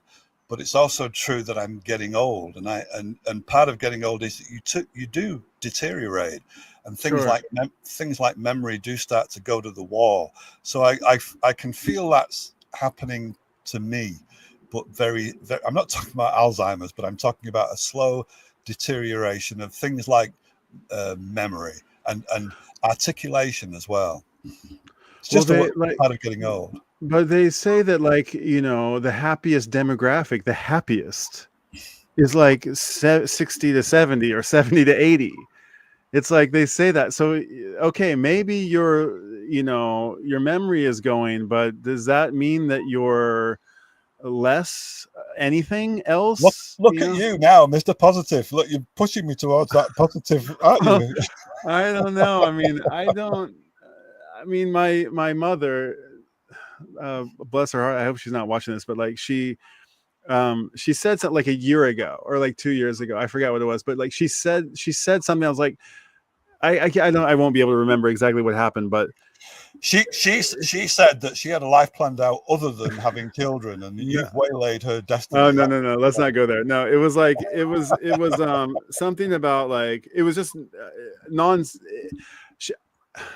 how to explain it. She just had like a momentary lapse of reality.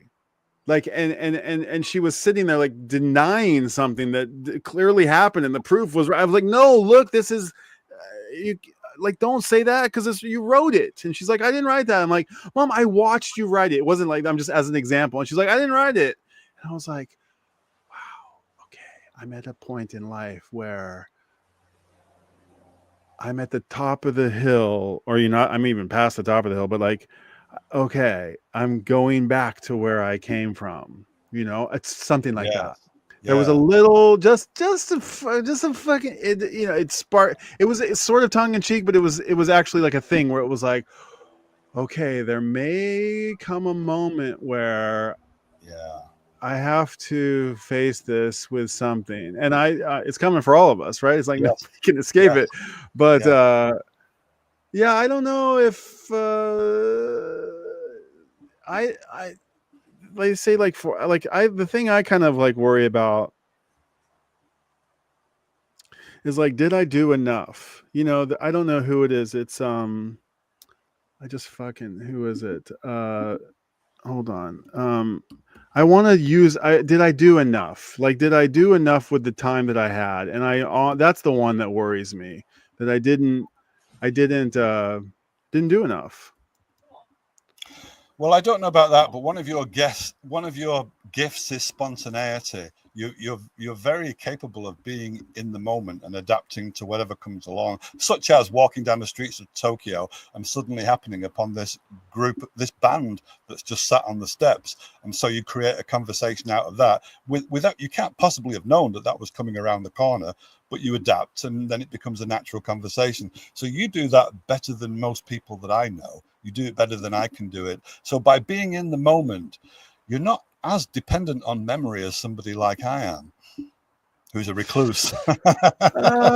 I think I probably I think I probably have a bad memory. Actually, I probably like damaged my memory like by just like boozing and smoking and just like So goofing that off. forces you to fly on the seat of your pants then in any given moment, doesn't it? That's how you make up for it. So you found a compensation for it then. You're able to be spontaneous because you are. Yeah, I wonder. No, I you wonder. are. Here's the quote. This is the true joy in life, being used for a purpose, recognized by yourself as a mighty one, being a force of nature instead of a feverish, selfish little cod of ailments and grievances, complaining that the world will not devote itself to making you happy. I am of the opinion that my life belongs to the whole community, and as long as I live, it is my privilege to do what I can. To do for it what I can. I want to be thoroughly used up when I die, for the harder I work, the more I live. I rejoice in life for its own sake.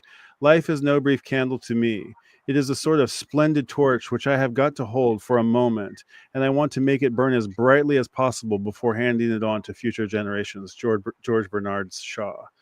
So that's what I kind of like panic about. Is like, if I get to the age, like I don't care if I will have forgotten what I've forgotten, or if I had made like as much money or success as it's just like, did I use my gifts as well as they could have been used? Like, did I leave any bread on the table, or I Well, don't know if that's the right expression, but there's another half of that which I don't think you would acknowledge because you're not as scathingly cynical as I am. And that's where you find the other half of it. So as I'm going off on that, I'm trusting you to keep an eye on the chat because I can't. let's give see them some attention here after you say this. But go ahead. Right. So to me, it's up to society to provide the other half of that question that you just asked. That society has to optimize whatever you've got to give. And if society has been dumbing down for 50 years, which I believe it has, I don't think you believe that, but from my point of view, if society has reneged on its responsibilities as a civilized place to be, then some of the shortfall in answering that question, have I done enough, falls on the responsibility of the culture, not on you. Yeah, but you can still get, Yes, you can. Yes, you can. Yes, you can Yeah. to some extent. But what I'm doing is qualifying that to a degree, and what degree is open to debate. I'm qualifying that by how many opportunities society presents in order to lock into your gifts. Yeah, but it's also a choice that but you're, Yeah. I hear your point, but like, if you Yes, have yes, no yes, opportunity. that's an ongoing lesson that I'm learning from you, very, very slowly. I'm sort of clocking that every I've time. got nothing for you, 40. No, no, no. I don't think you're as much of a cynic as you say you are. I think you've Okay. probably, watered that plant a little too much. And I don't think you're probably as cynical as you say, but it is a nice little brand, and it kind of is, it's on brand, and I don't mind it. But I don't think, you'd be engaging me like you were, or that we would be engaging each other if you were Well, like you're my other truly. half, Brian. Well, let's not go that far. But hold on, let me get to some of these comments. I remember points from all. Ninja Cat Matt says, I remember points from all 1,000 of the concerts I've seen. Jeez, Wow. dude. Well read is only an insult if it's delivered sarcastically. Yeah, Okay. I was that went that so many things. I feel like I've like little things that I've said have somehow I see them. Yeah. Anyway, never mind. I've seen that like that went around. Well, I said that word well read in passing, you know, and I've heard it went on like 4 different streams. It did, and we're still talking about it like 8 months later. Yeah. Let's see, Ninja Cat Man. Hey, dude. Okay, I'm weary if someone calls themselves well read. I'm a highly intelligent college dropout. There Yeah, you go. Yeah, well done. Exactly what I'm talking about. Yeah. Yeah. Either somebody who's never been to college at all, or somebody who's dropped out. Those are the people. Actually, those are the people that Kurt Vonnegut said he writes for. Those are the people he wants to read him. Yeah. Yeah. I don't deserve really the diploma I have. I just skated my way through the whole thing because I was just cunning and, you know, charming. Basically, I charmed my way through the place. That's where you and I are opposite somehow. But I've always put that down to your inherited Japanese culture. But maybe you were like that back in Oklahoma, where you're quite self-effacing in a way. I compensate, I think, in ways that you don't. So here's an example. When I went for the Viva is when you have a PhD, you submit your thesis, but that's not the end of it. You then have to what's called defend your thesis in an oral examination with 2 examiners and a chairman, at least in the British system. So, and that can go on for 2 or 3 hours, where the examiners ask you questions about your thesis and you have to defend it. It's a halfway point. It's the end point. It's the final point. Oh, the defend. You're defending your thesis. Okay, yeah, I got it. The thesis Viva is another way to say it. All right. Viva, that's what I'm talking about. Yeah. Okay. So when I went to the Viva, there were 2 things I did which were arrogant. One of them I'm pleased about. The other one I'm a bit ashamed of. Academia is a very secretive society. And all the way through my PhD, all my peers were the same as what happens in the Viva. What should we say? What's the protocol? Because it's shrouded in secrecy. The only people present, your supervisors can show up, and there's the chairman, and there's the chief examiner and the assistant examiner. So as far as I know, this was the first time in Britain that this happened. I gave them permission to film it. So they filmed the Viva. So I'm pleased about that, because the idea was that other students in the future should get to see what a Viva looks like. Why don't you upload that to YouTube? We all want to see that. Do you? No, well, because of something that happened in the Viva where the 2 examiners argued with each other. I think the second examiner has sequestered the disc that it was on. So I lost track of where it was. I don't think it's ever been on. Maybe it's just as well. It's never been on YouTube. But there was an argument between the 2 examiners during the Viva that I had to settle between them. So for that reason, it used to be used as instruction for future examiners in my university, and then it disappeared. And I've got a feeling that the second examiner buried it because of the argument that was on camera. You see, so that's why we can't see it on YouTube. But I'm glad about that, because the second piece of arrogance was this. You won't know this probably, but in the BBC TV series Doctor Who, the 4th Doctor, who was played by Tom Baker, one of his trademarks was this 15-foot-long woolly scarf, technicolored woolly scarf. Oh, you wore your woolly scarf. Yeah, I had a replica made, 15-foot long, technicolored woolly scarf. Like So Harry in other words, Potter. what I was doing was I was announcing that I was a doctor before I was. Oh, Right. oh. So I can never imagine you ever doing anything as arrogant as that. Oh, I do that. I wouldn't put No, that you would. past me at No all. way. No, no, no, no, no, You no, would no. never That do would be that. that is the kind of I wouldn't it wouldn't be an act of self-effacing. It would be, or like, that's not the issue. It would just be like misinformed. It would be misguided. I would just be like, oh, I thought it was funny, and they're like, that's not funny, and I'm like, shit. I didn't even do it for a joke. The truth of it was compensation to get rid of my nerves. Sure. So sometimes all courage is bluff. Right. And I was kind of bluffing it. But the chief examiner was so nice that afterwards I regretted that arrogance. I felt it was disrespectful. I didn't You mean got a it. story out of it. You got a good story out of it. It's pretty sweet. Yeah, but I wish I could have been a bit more balanced in a Come way on, man. It's fun. It's a great anecdote of a bigger story. It's fun. Well, It's a good ending. Thank God it's not on YouTube anyway. That's all I can say. No, that should be. You should own it. I'd own it. It'd be punk to own that a little bit. Yeah, don't. No regrets on that one, 4D. That's a cool one, actually. I want to see the scarf. You got to show it on screen so when the winter comes around. Bust it out. Okay, I will. Okay, some comments here. Love. I'd chase love with no financial restrictions, says Ninja Cat Matt. You're scared too much of our opinions. Be bold. Don't question yourself as much, in my humble opinion. I'm scared too much of our opinions.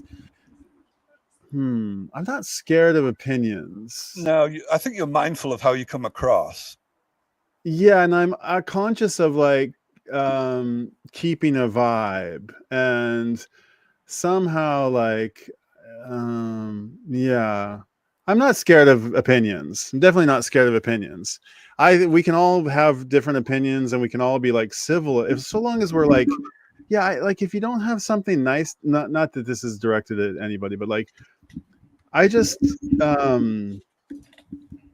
I appreciate those who are like on the front of the picket line, the front of the demonstration line, who are shouting the loudest on my behalf. So thank you for being those people, because I'm slightly apathetic, or I'm mostly apathetic and fairly indifferent. And although I say that in one breath, but I do care. It's not that I don't care. It's just that I don't want to be on the front line. I'd rather be playing guitar on the back, because the vibe's better back here. And so I don't really want I don't know.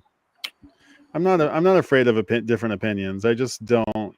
I want to have everybody being cordial to each other, and I don't like I don't okay, like well, in that case, going back to that controversial thing you were talking about before I came up. Oh, the record. What's the word? The shilling. The shill, yeah, the shilling. Yeah. Oh, the gravy train. The gravy train. Yeah, I did go off on that for a little bit. Yeah, I won't go into it too much, because I don't want it to get too controversial. But I think the way it pans out is that some people complain that when some other people get free records, if they do a record review and they don't disclose that the record they're reviewing was a freebie, then they're not disclosing a potential bias. And so the person who's listening to the record review won't take that aspect into account when they're trying to evaluate that person's opinion about the record. So it could be that the one basis of the objection isn't that somebody's getting something for free, but whether or not they disclose it. And I personally think that's been overblown, even though it's a valid criticism. I think it's been overblown in that sometimes some people just genuinely forget. They do a video and they're talking about enthusiastically about something, and they forget to disclose that it's free, that they're not doing anything sort of manipulative in that respect, and then that can get blown out of proportion. That's one aspect to it. I also think there's some truth that there's some jealousy involved sometimes as well. So that's about as much as I'd say about that whole subject. Yeah. No, Yeah, I get I hear, I'd absolutely your the point about, they can't be critical if the record's been. I just don't like I think it's like my brain doesn't work like that. Like I don't a record can't be um good or bad. Like it's subjective. Whether you like it or you don't like it. And if you want to trust somebody's opinion, if they like it or they don't like it, that's like it's up to you. The onus is on you to believe whether you want to believe or not believe. It's not really on that's the way my brain works. Like maybe Yeah. that's the wrong way to go about it. But if you don't want to watch that report, then go find another opinion. And I would like to add that opinion, whether it's honest or dishonest, to the other opinions that I will search out. I'm not going to read one newspaper. I'm going to read them all. And the fact, like, I never like say I hate this record. I find out like, oh, what it's like hating people. I don't hate people. They're all individuals. What do you love? What's to love about somebody? I mean, maybe maybe there's people I hate. I don't think so. I think when people use language like that, when they use hyperbole like that, what they're trying to do is make their own opinion count, and they think it won't count if they don't use emotive words like hate. They think that their opinion won't matter much, but if they think if they big it up, that somehow makes their opinion more valid. It doesn't, of course, but in their mind, I think that's why they use vocabulary like that. Yeah, and like music criticism is, or criticism just in general, like critiquing anything. It's a whole thing. Like, and I don't really, yeah, I don't think I could ever be like I mean, I can tell you what I like about all my records. I don't think I can really, I don't know what I'm saying here, 40. I'm kind of out of my element, but I don't. I'd be hard pressed. It would be hard for me to have to tear any record apart, because like I just find like if it got made on a record, if some like that's what I'm listening to is like, this was good to the person who made it. Unless you're taking the piss out of yourself and out of everybody else, and it's the whole thing is meant to, be awful. And speaking of which, like I just listened to I was listening to this, which my copy of Captain Beefheart's Trap Mask Replica, I don't know if it's an original, but it was $8, and I can't imagine this record costing $8 again. But this challenges conventions of music, but I'm not going to say it's bad. It's just interesting. And so, just anybody who's like, I'm going to get free, I have to say this is good. Or I have to give an honest opinion, because I got it for free. Notion is just so absurd to me. I would, I don't know. I don't know. I guess I could never be basically a critic. Let me read some of these comments. I'm right-handed, but I do so many things left-handed, but I can write with both. Ambidextrous. Cool, Greg. Very cool. That's interesting. Yeah. Right. All right. There are action words that trigger individual brains. It's about programming, in my opinion. Okay, sorry, we're so behind on the comments here. Greg Harris, I think I was born left-handed, but my parents switched me to being right-handed. Interesting. Yeah, I'm goofy-footed. I don't know. Do you know what goofy-footed is, 40? Do you know goofy? I know the word goofy, but not goofy-footed. Yeah, when you're goofy-footed, if you're a ski or snowboarder or skateboarder, you skate with one foot forward, or you either skate with your left foot forward or your right foot forward. And if you skate with your left foot forward, you skate regular. And the way you could kind of determine if you're goofy-footed or regular-footed is if there was a big patch of ice, or maybe like a bowling lane, a slick piece of polished hardwood floor, and you could run and then just with your socks on and just slip across the thing. Which foot would you put forward? So whichever one it is, you're either left-footed or right. You're either goofy or you're regular. And if you're if you're a right foot forward person, then you're goofy-footed. Anyway, I'm goofy-footed, which is I don't know if that's rare or not. Gary, that was my mom. Became ambidextrous through being programmed by a right-handed world. Okay, interesting. Same with Gary Harris. You guys are commiserating over getting changed. Good to see you, Gary. All right, Ninja. Okay, I'm so sorry. I got so behind. Strange moment in life when you realize you are back on the back nine. Yes, on the back nine. I'm definitely on the back. Was golf ever an interest of yours, 4D? Did you ever play around the golf? No, it's a good walk ruined. Was it Mark Twain that said that? Golf is a good walk ruined. He did. He did say that, or somebody did. It was probably sounds like a Twainism. In a way, 4D is unburdened by the knowledge of those books. There you go. Okay, the knowledge has been mastered and put away. There you go. I like this take, dude ass face. Plus, you can reread those books. I mean, you have them. That's cool. You're unburdened by the knowledge of those books, but you've paved the, like I said, you've built the highway, the bridges, and the it's all in place. You know, it's all there. Knowledge. Okay, I went too far. Knowledge is software for your mind. Ooh. Okay. Knowledge is software for your mind. Does software get outdated? Yeah. Do you need to keep it updated? Does the new shiny OS come out and you either get an update or you don't? Gary Harris. At this point, Ninja, I'm looking forward to retirement and getting to the age where you can steal things and not get in trouble. That's funny. I never was a thief. I never had a stealing candy from the drugstore phase. I just was too afraid of getting busted. Although I did walk out of a place or two with something that I thought I walked outside and was like, oh, I didn't pay for this. Oh my God. Whatever. Yeah. I did that once or twice. Okay, I've programmed myself to not mind lacking wealth. I don't want for much except love. Still searching for that. Yeah. Yeah. I mean, I'm getting a little preview of what life could be like, if if everybody left me. Something we're all searching for, yes. Your own priorities define your existence, in my opinion. Okay.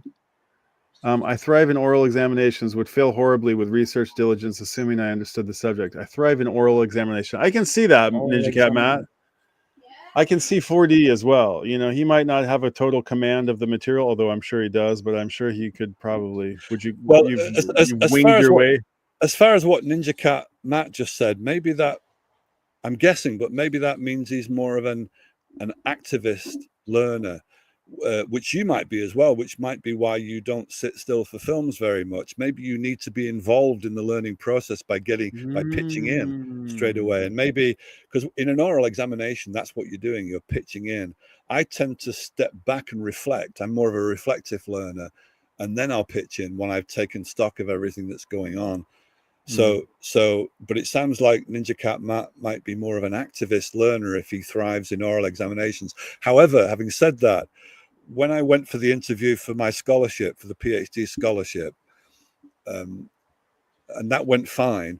And then later on, about a year later on, when I was into the PhD, I'd gotten good friends with the main chairman who was on the award panel, who gave me the scholarship. So I said, I can't remember what came up, but I said it was probably the books I've written, because academia really wants their lecturers to be published. They want that a lot. So, what have you written? I don't know. Have we talked about that?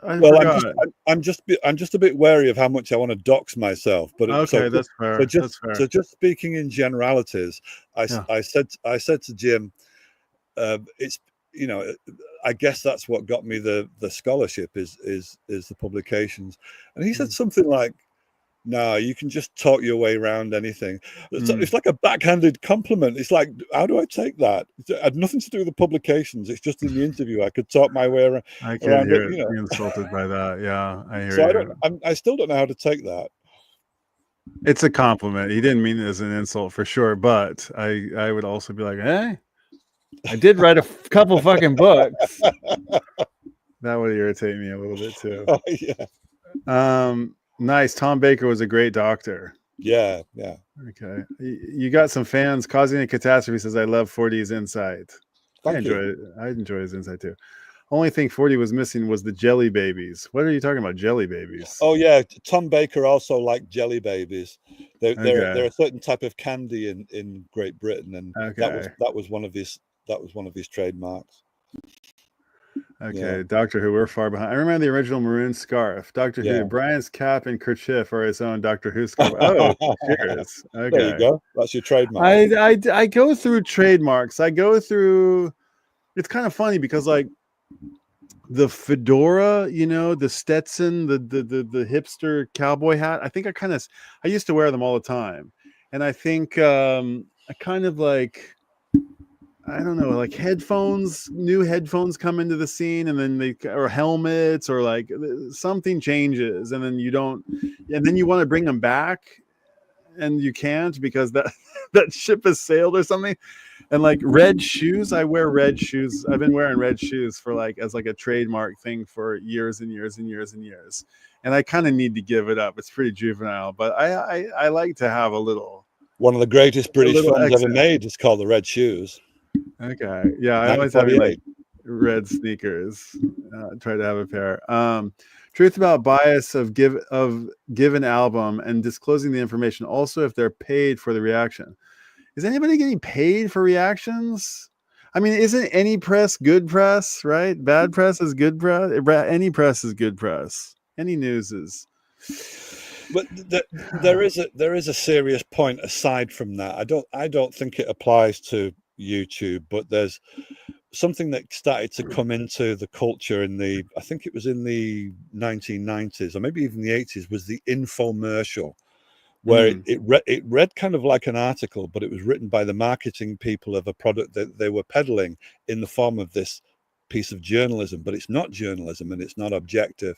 So that way of corrupting journalism is by merging it with advertising is where that issue relates, I think. Yeah, I just don't think it's like a non-issue in the in this world. I feel like that's what I think. I mean, it's so inconsequential, you know. Does anybody really give a fuck at all? I don't know. I find it like I hear you. I find it a I little also agree with Ninja Cat Matt that there is some objective determinants you can have about whether that's something fair, is bad or but you know, it's up to you. It's up to. I mean, there's both, right? yes, there's both. yes. So Yes. I don't. I'm not gonna like. But even then, like, look at Vinyl Richie as an example. Like, I listened to like 40 fucking records. Sorry for all the F bombs, but I listened to like 40 records that of Vinyl Richie's, you know, like deep punk cuts. Like, Yeah. I can't even remember the names of them. I could pull them up, but it's like, you know, these like just these kind of like scorched earth bands that existed just for this one, you know, hellish moment that was like and it's nothing like, not only is the song just like for just like 3 minutes, it's also like the lowest fidelity that you've ever heard, and it's like you want to do this to the headphones, and he loves it, you know, he loves it. And I want yeah, there's two things about that. One way to get into that, if you're not into it, is if Vinyl Richie happens to be dancing to it. Sometimes he'll dance on his video, and that can get you right into it because it's so funny the way he dances, his little I don't know if I've mannerisms. seen That that. that can get you right into whatever he's dancing to because you like the dance so much. But the other thing about Vinyl Richie is if he doesn't like something, he always says, for instance, that on any Paul McCartney album, you can guarantee, and this is what he calls it a wanker song. There'll always be a Paul McCartney wanker song. In other words, On a every song, album. yeah, a song that shouldn't be on there. So Vinyl Rich is quite vehement about things he doesn't like, and sometimes that can be refreshing, you know, when Sure. somebody's so. But if somebody is like that, I don't feel I have to be the same way. I might, if I, for instance, like a particular song that somebody else is trashing, I don't get indignant about it. I allow them to have that negative Sure. opinion because it's Yeah. where they're coming from, and I just let that be. Yeah. So it's okay. It takes all kinds. Yeah. I used to be a golf pro. Okay, Whoa. the veil of mystery is lifting here. Ninja Cat Matt used to be a golf pro. Yes, Samuel Clemens counted Mark counted Twain. Yeah. coined counted. Okay, counted the phrase "good walk Yeah. around." Yeah. My Golf pro. grandfather. Yeah, Oh, that's pretty interesting. interesting. Yeah. Yeah. I just think. Well, I just think well on my feet, as the saying goes. All Okay. right. So he's a pragmatist. Okay. Well, that's what you are. I think. I think you're like that.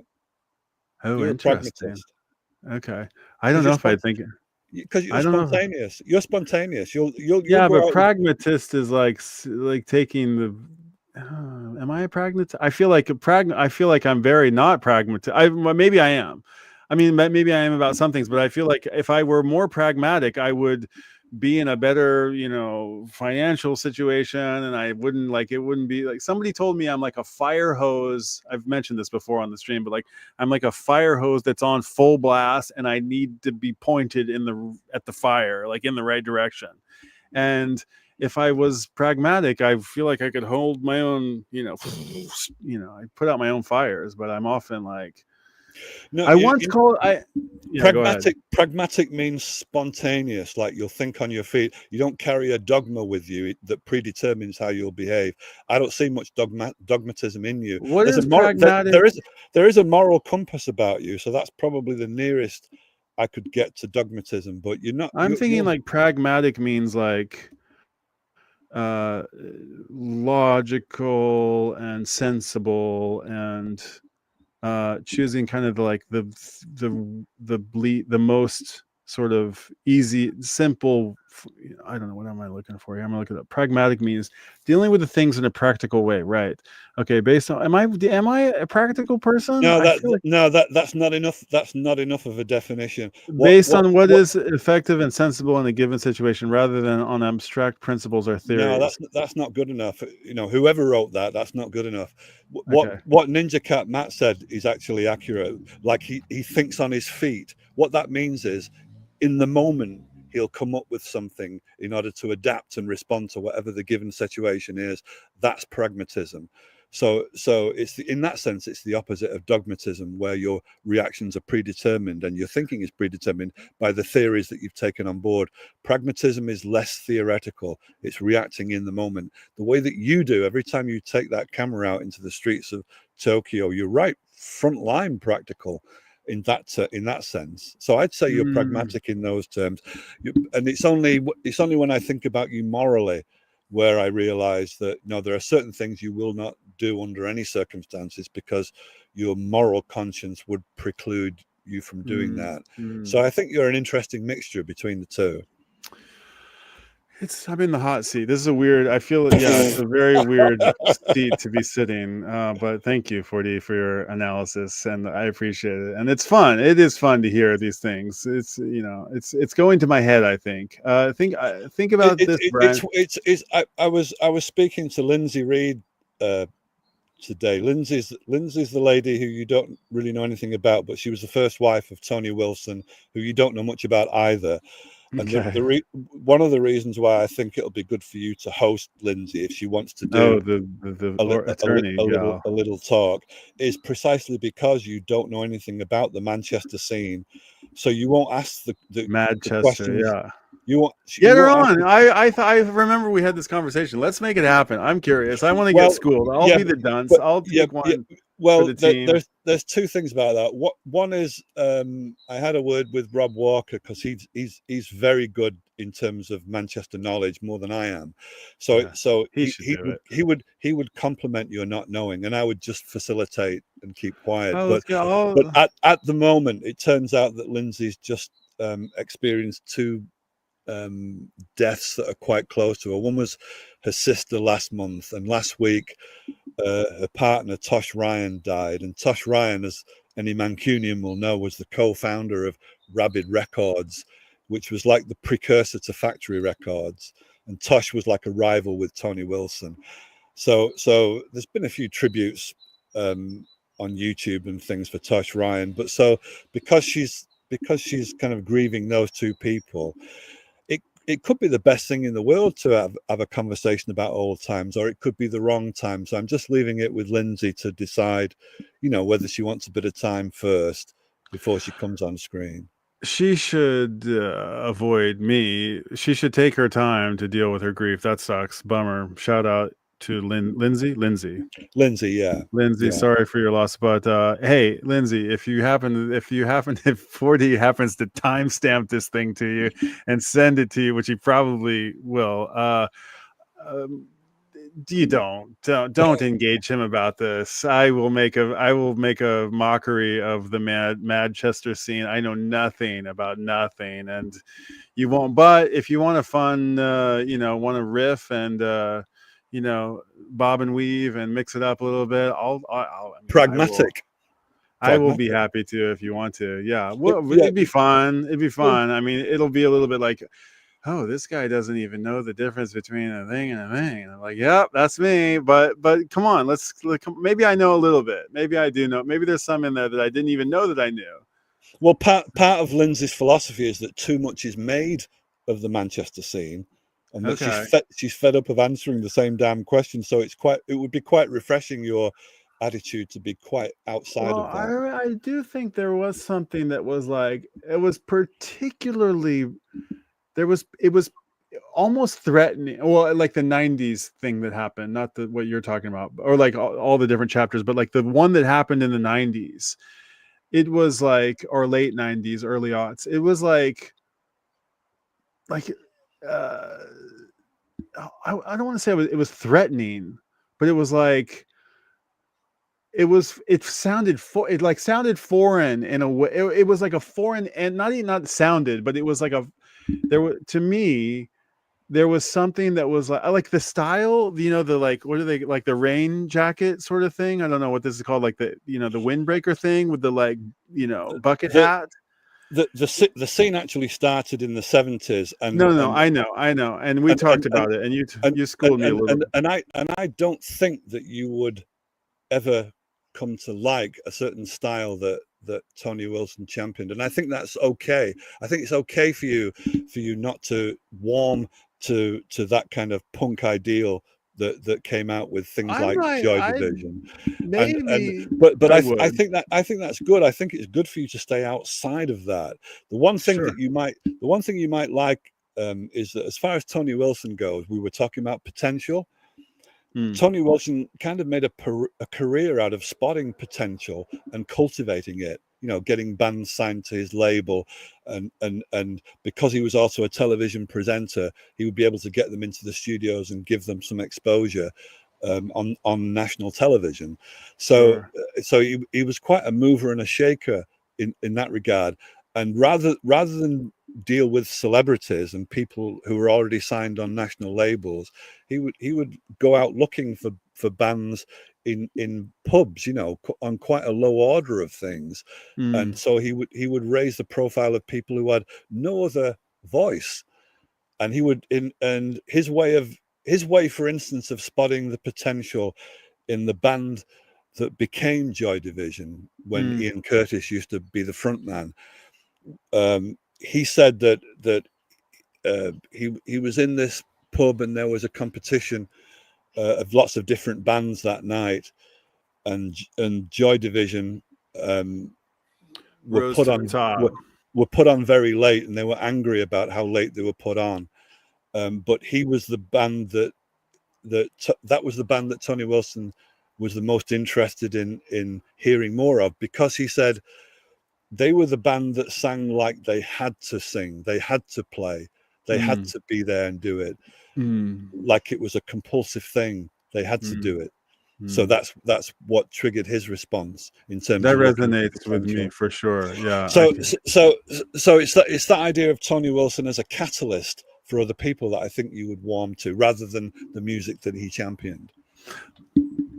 I mean, it would be like you know, it's way out of my league. I'd study, I'd read his book, you know, No, I'd make some questions. I'd clue you in onto what you need to know. No, but But I would no, but no, I would. I mean, I wouldn't. There's no way I would like, you know. There's no way that this would happen. But if this guy, and he wouldn't, but if he did, I would be in a state of. I would need a month or 2 or 3 or no, you would, 4, Brian. You'll be and I would Brian. like read You'll be at fine. least a I would week or never. whatever. I'd I would cram. never drop you in it unless I was very confident. No, but I would never want to come into a thing. I would want to respect, like, from a place of, you know, I would want him to come away from the thing being like, oh, that guy was actually, he read my book and he was like, asked me, he was like, man, I think that was fun. I'd let you borrow my Doctor Who scarf and you'd be fine. I would need something. I need something. So for my own sake, I would definitely need something. 4D, we're at the 2-hour mark, dude. I was gonna go 70 minutes and I went 50 minutes over. So it's late. I'm gonna wrap this up. Okay. But this was fun. It was a lot of fun. Yeah, I'm going to, let's see. The Ninja Cat Matt, thanks for that nice comment. That was really thoughtful. I appreciate it. And yeah, I'm my Tenagui. You learned about my Tenagui. It's my scarf. Yes, lots of, if not most of YouTube reactions get paid on Patreon to react to a particular song. Really, they should say that when it's the case. YouTube reactors get paid on Patreon to react to particular songs. I don't know anything about that. Okay, interesting. No, not sure. Okay, coin. I figured as much. Your finances don't define you unless you choose that they do. Yeah. Tony Wilson, head of Factory Records. Yornimer is still on. Dude, thanks for hanging around, Yornimer. Appreciate you being here. Pragmatic versus scribed.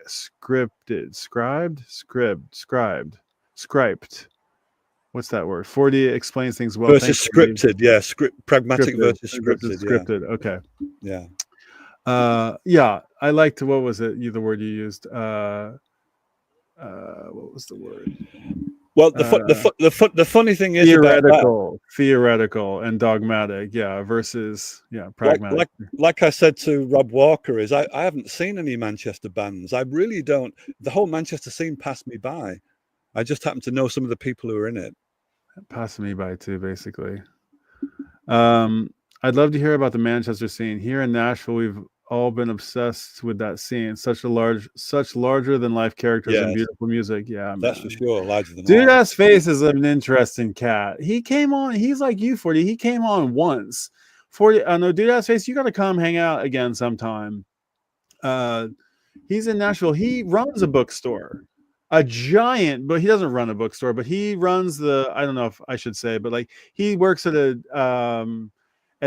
probably the biggest bookstore for or the region, and like many states, I'm guessing. I've seen pictures of it, and it looks like one of those fantastic European libraries, and it's like, I think people come from all over to his bookshop. He's always offering interesting stuff.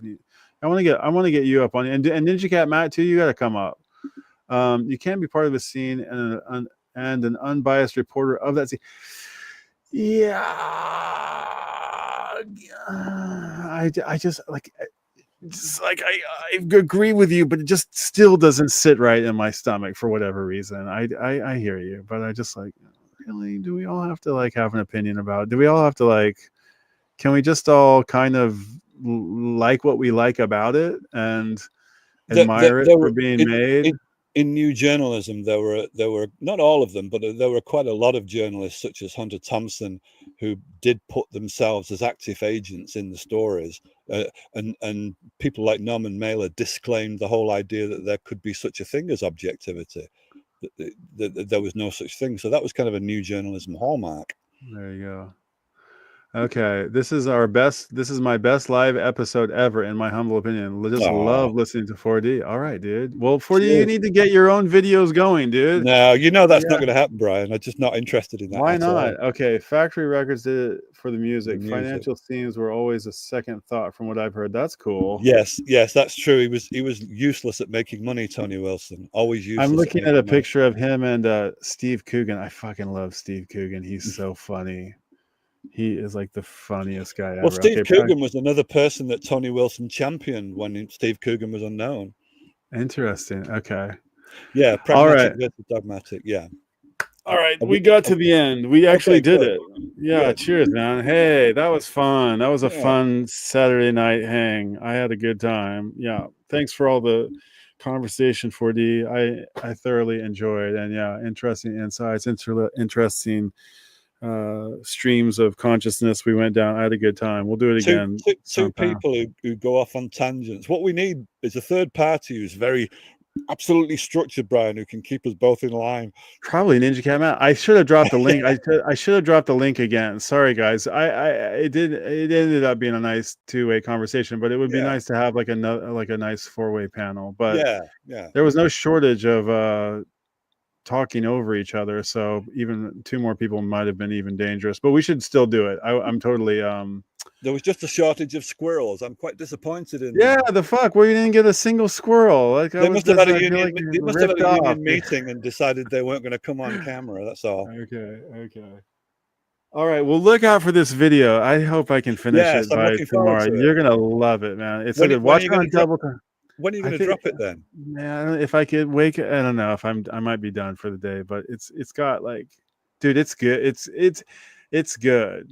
It's kind of a little bit fucked up, but it's not good, but it's good for a few people, and you'll be one of the few people that it'll be good for. I want to say this to anybody who watches my videos, watch them on double time. They are so much better. I watch them on double time. I go back and I watch them on double time. I am great in double time. I am twice as good in double time than I am in normal time. I cannot go back and slow it down. But it's admittedly long, but I'm sure that if you watch, but it's actually 3 hours condensed into one. So if you watch it on double time, it'll be condensed another time. It's so dense. I hope you take something from it. I really do. Are you gonna drop it before you go to bed or what? No, I have 5 more hours of working on it. I have quite a bit more work on it. Okay. The toilet thing was like I visited like 26 toilets or something like that, 23 toilets, and I did a little video about them all, or I did a little thing about it, which took me 2 days. This also took me 2 days, and I think there are about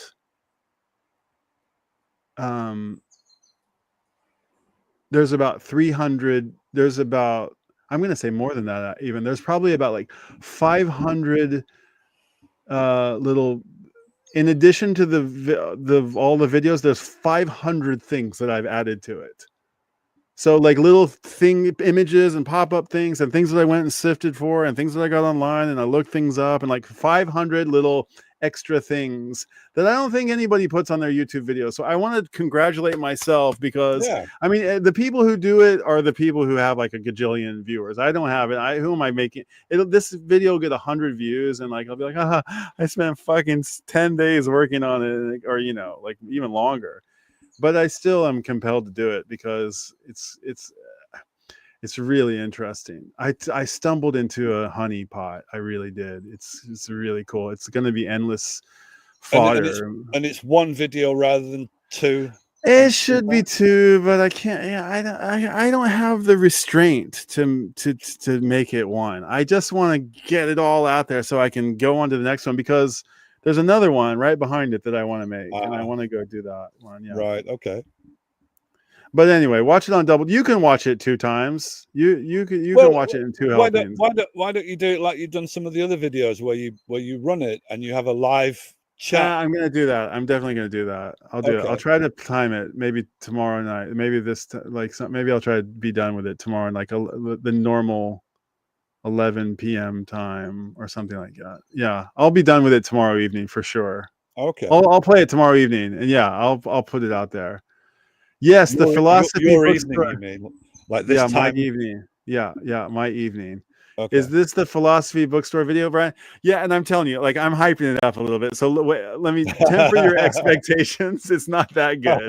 It's not really that good, but it's fun. I had a really good time making it. It's a love letter. That's really what it is. It's a love letter to the bookstore, and there's a lot of passion in it. It does not sparkly. It's not, it's not. I asked chat. It's because there was a lot of translation involved. I asked chat GPT, I asked AI to help me translate a bunch of it, and it got a lot of things wrong, and I'm just rolling with it. And so it just like names, instead of like Takako, it was Yukako, and it like didn't get it right because it couldn't read the kanji right or whatever. Anyway, I'm living with it. It'll be fine. But there was a 3-story bookshop that Paul McCartney used to visit in his teenage years in Liverpool.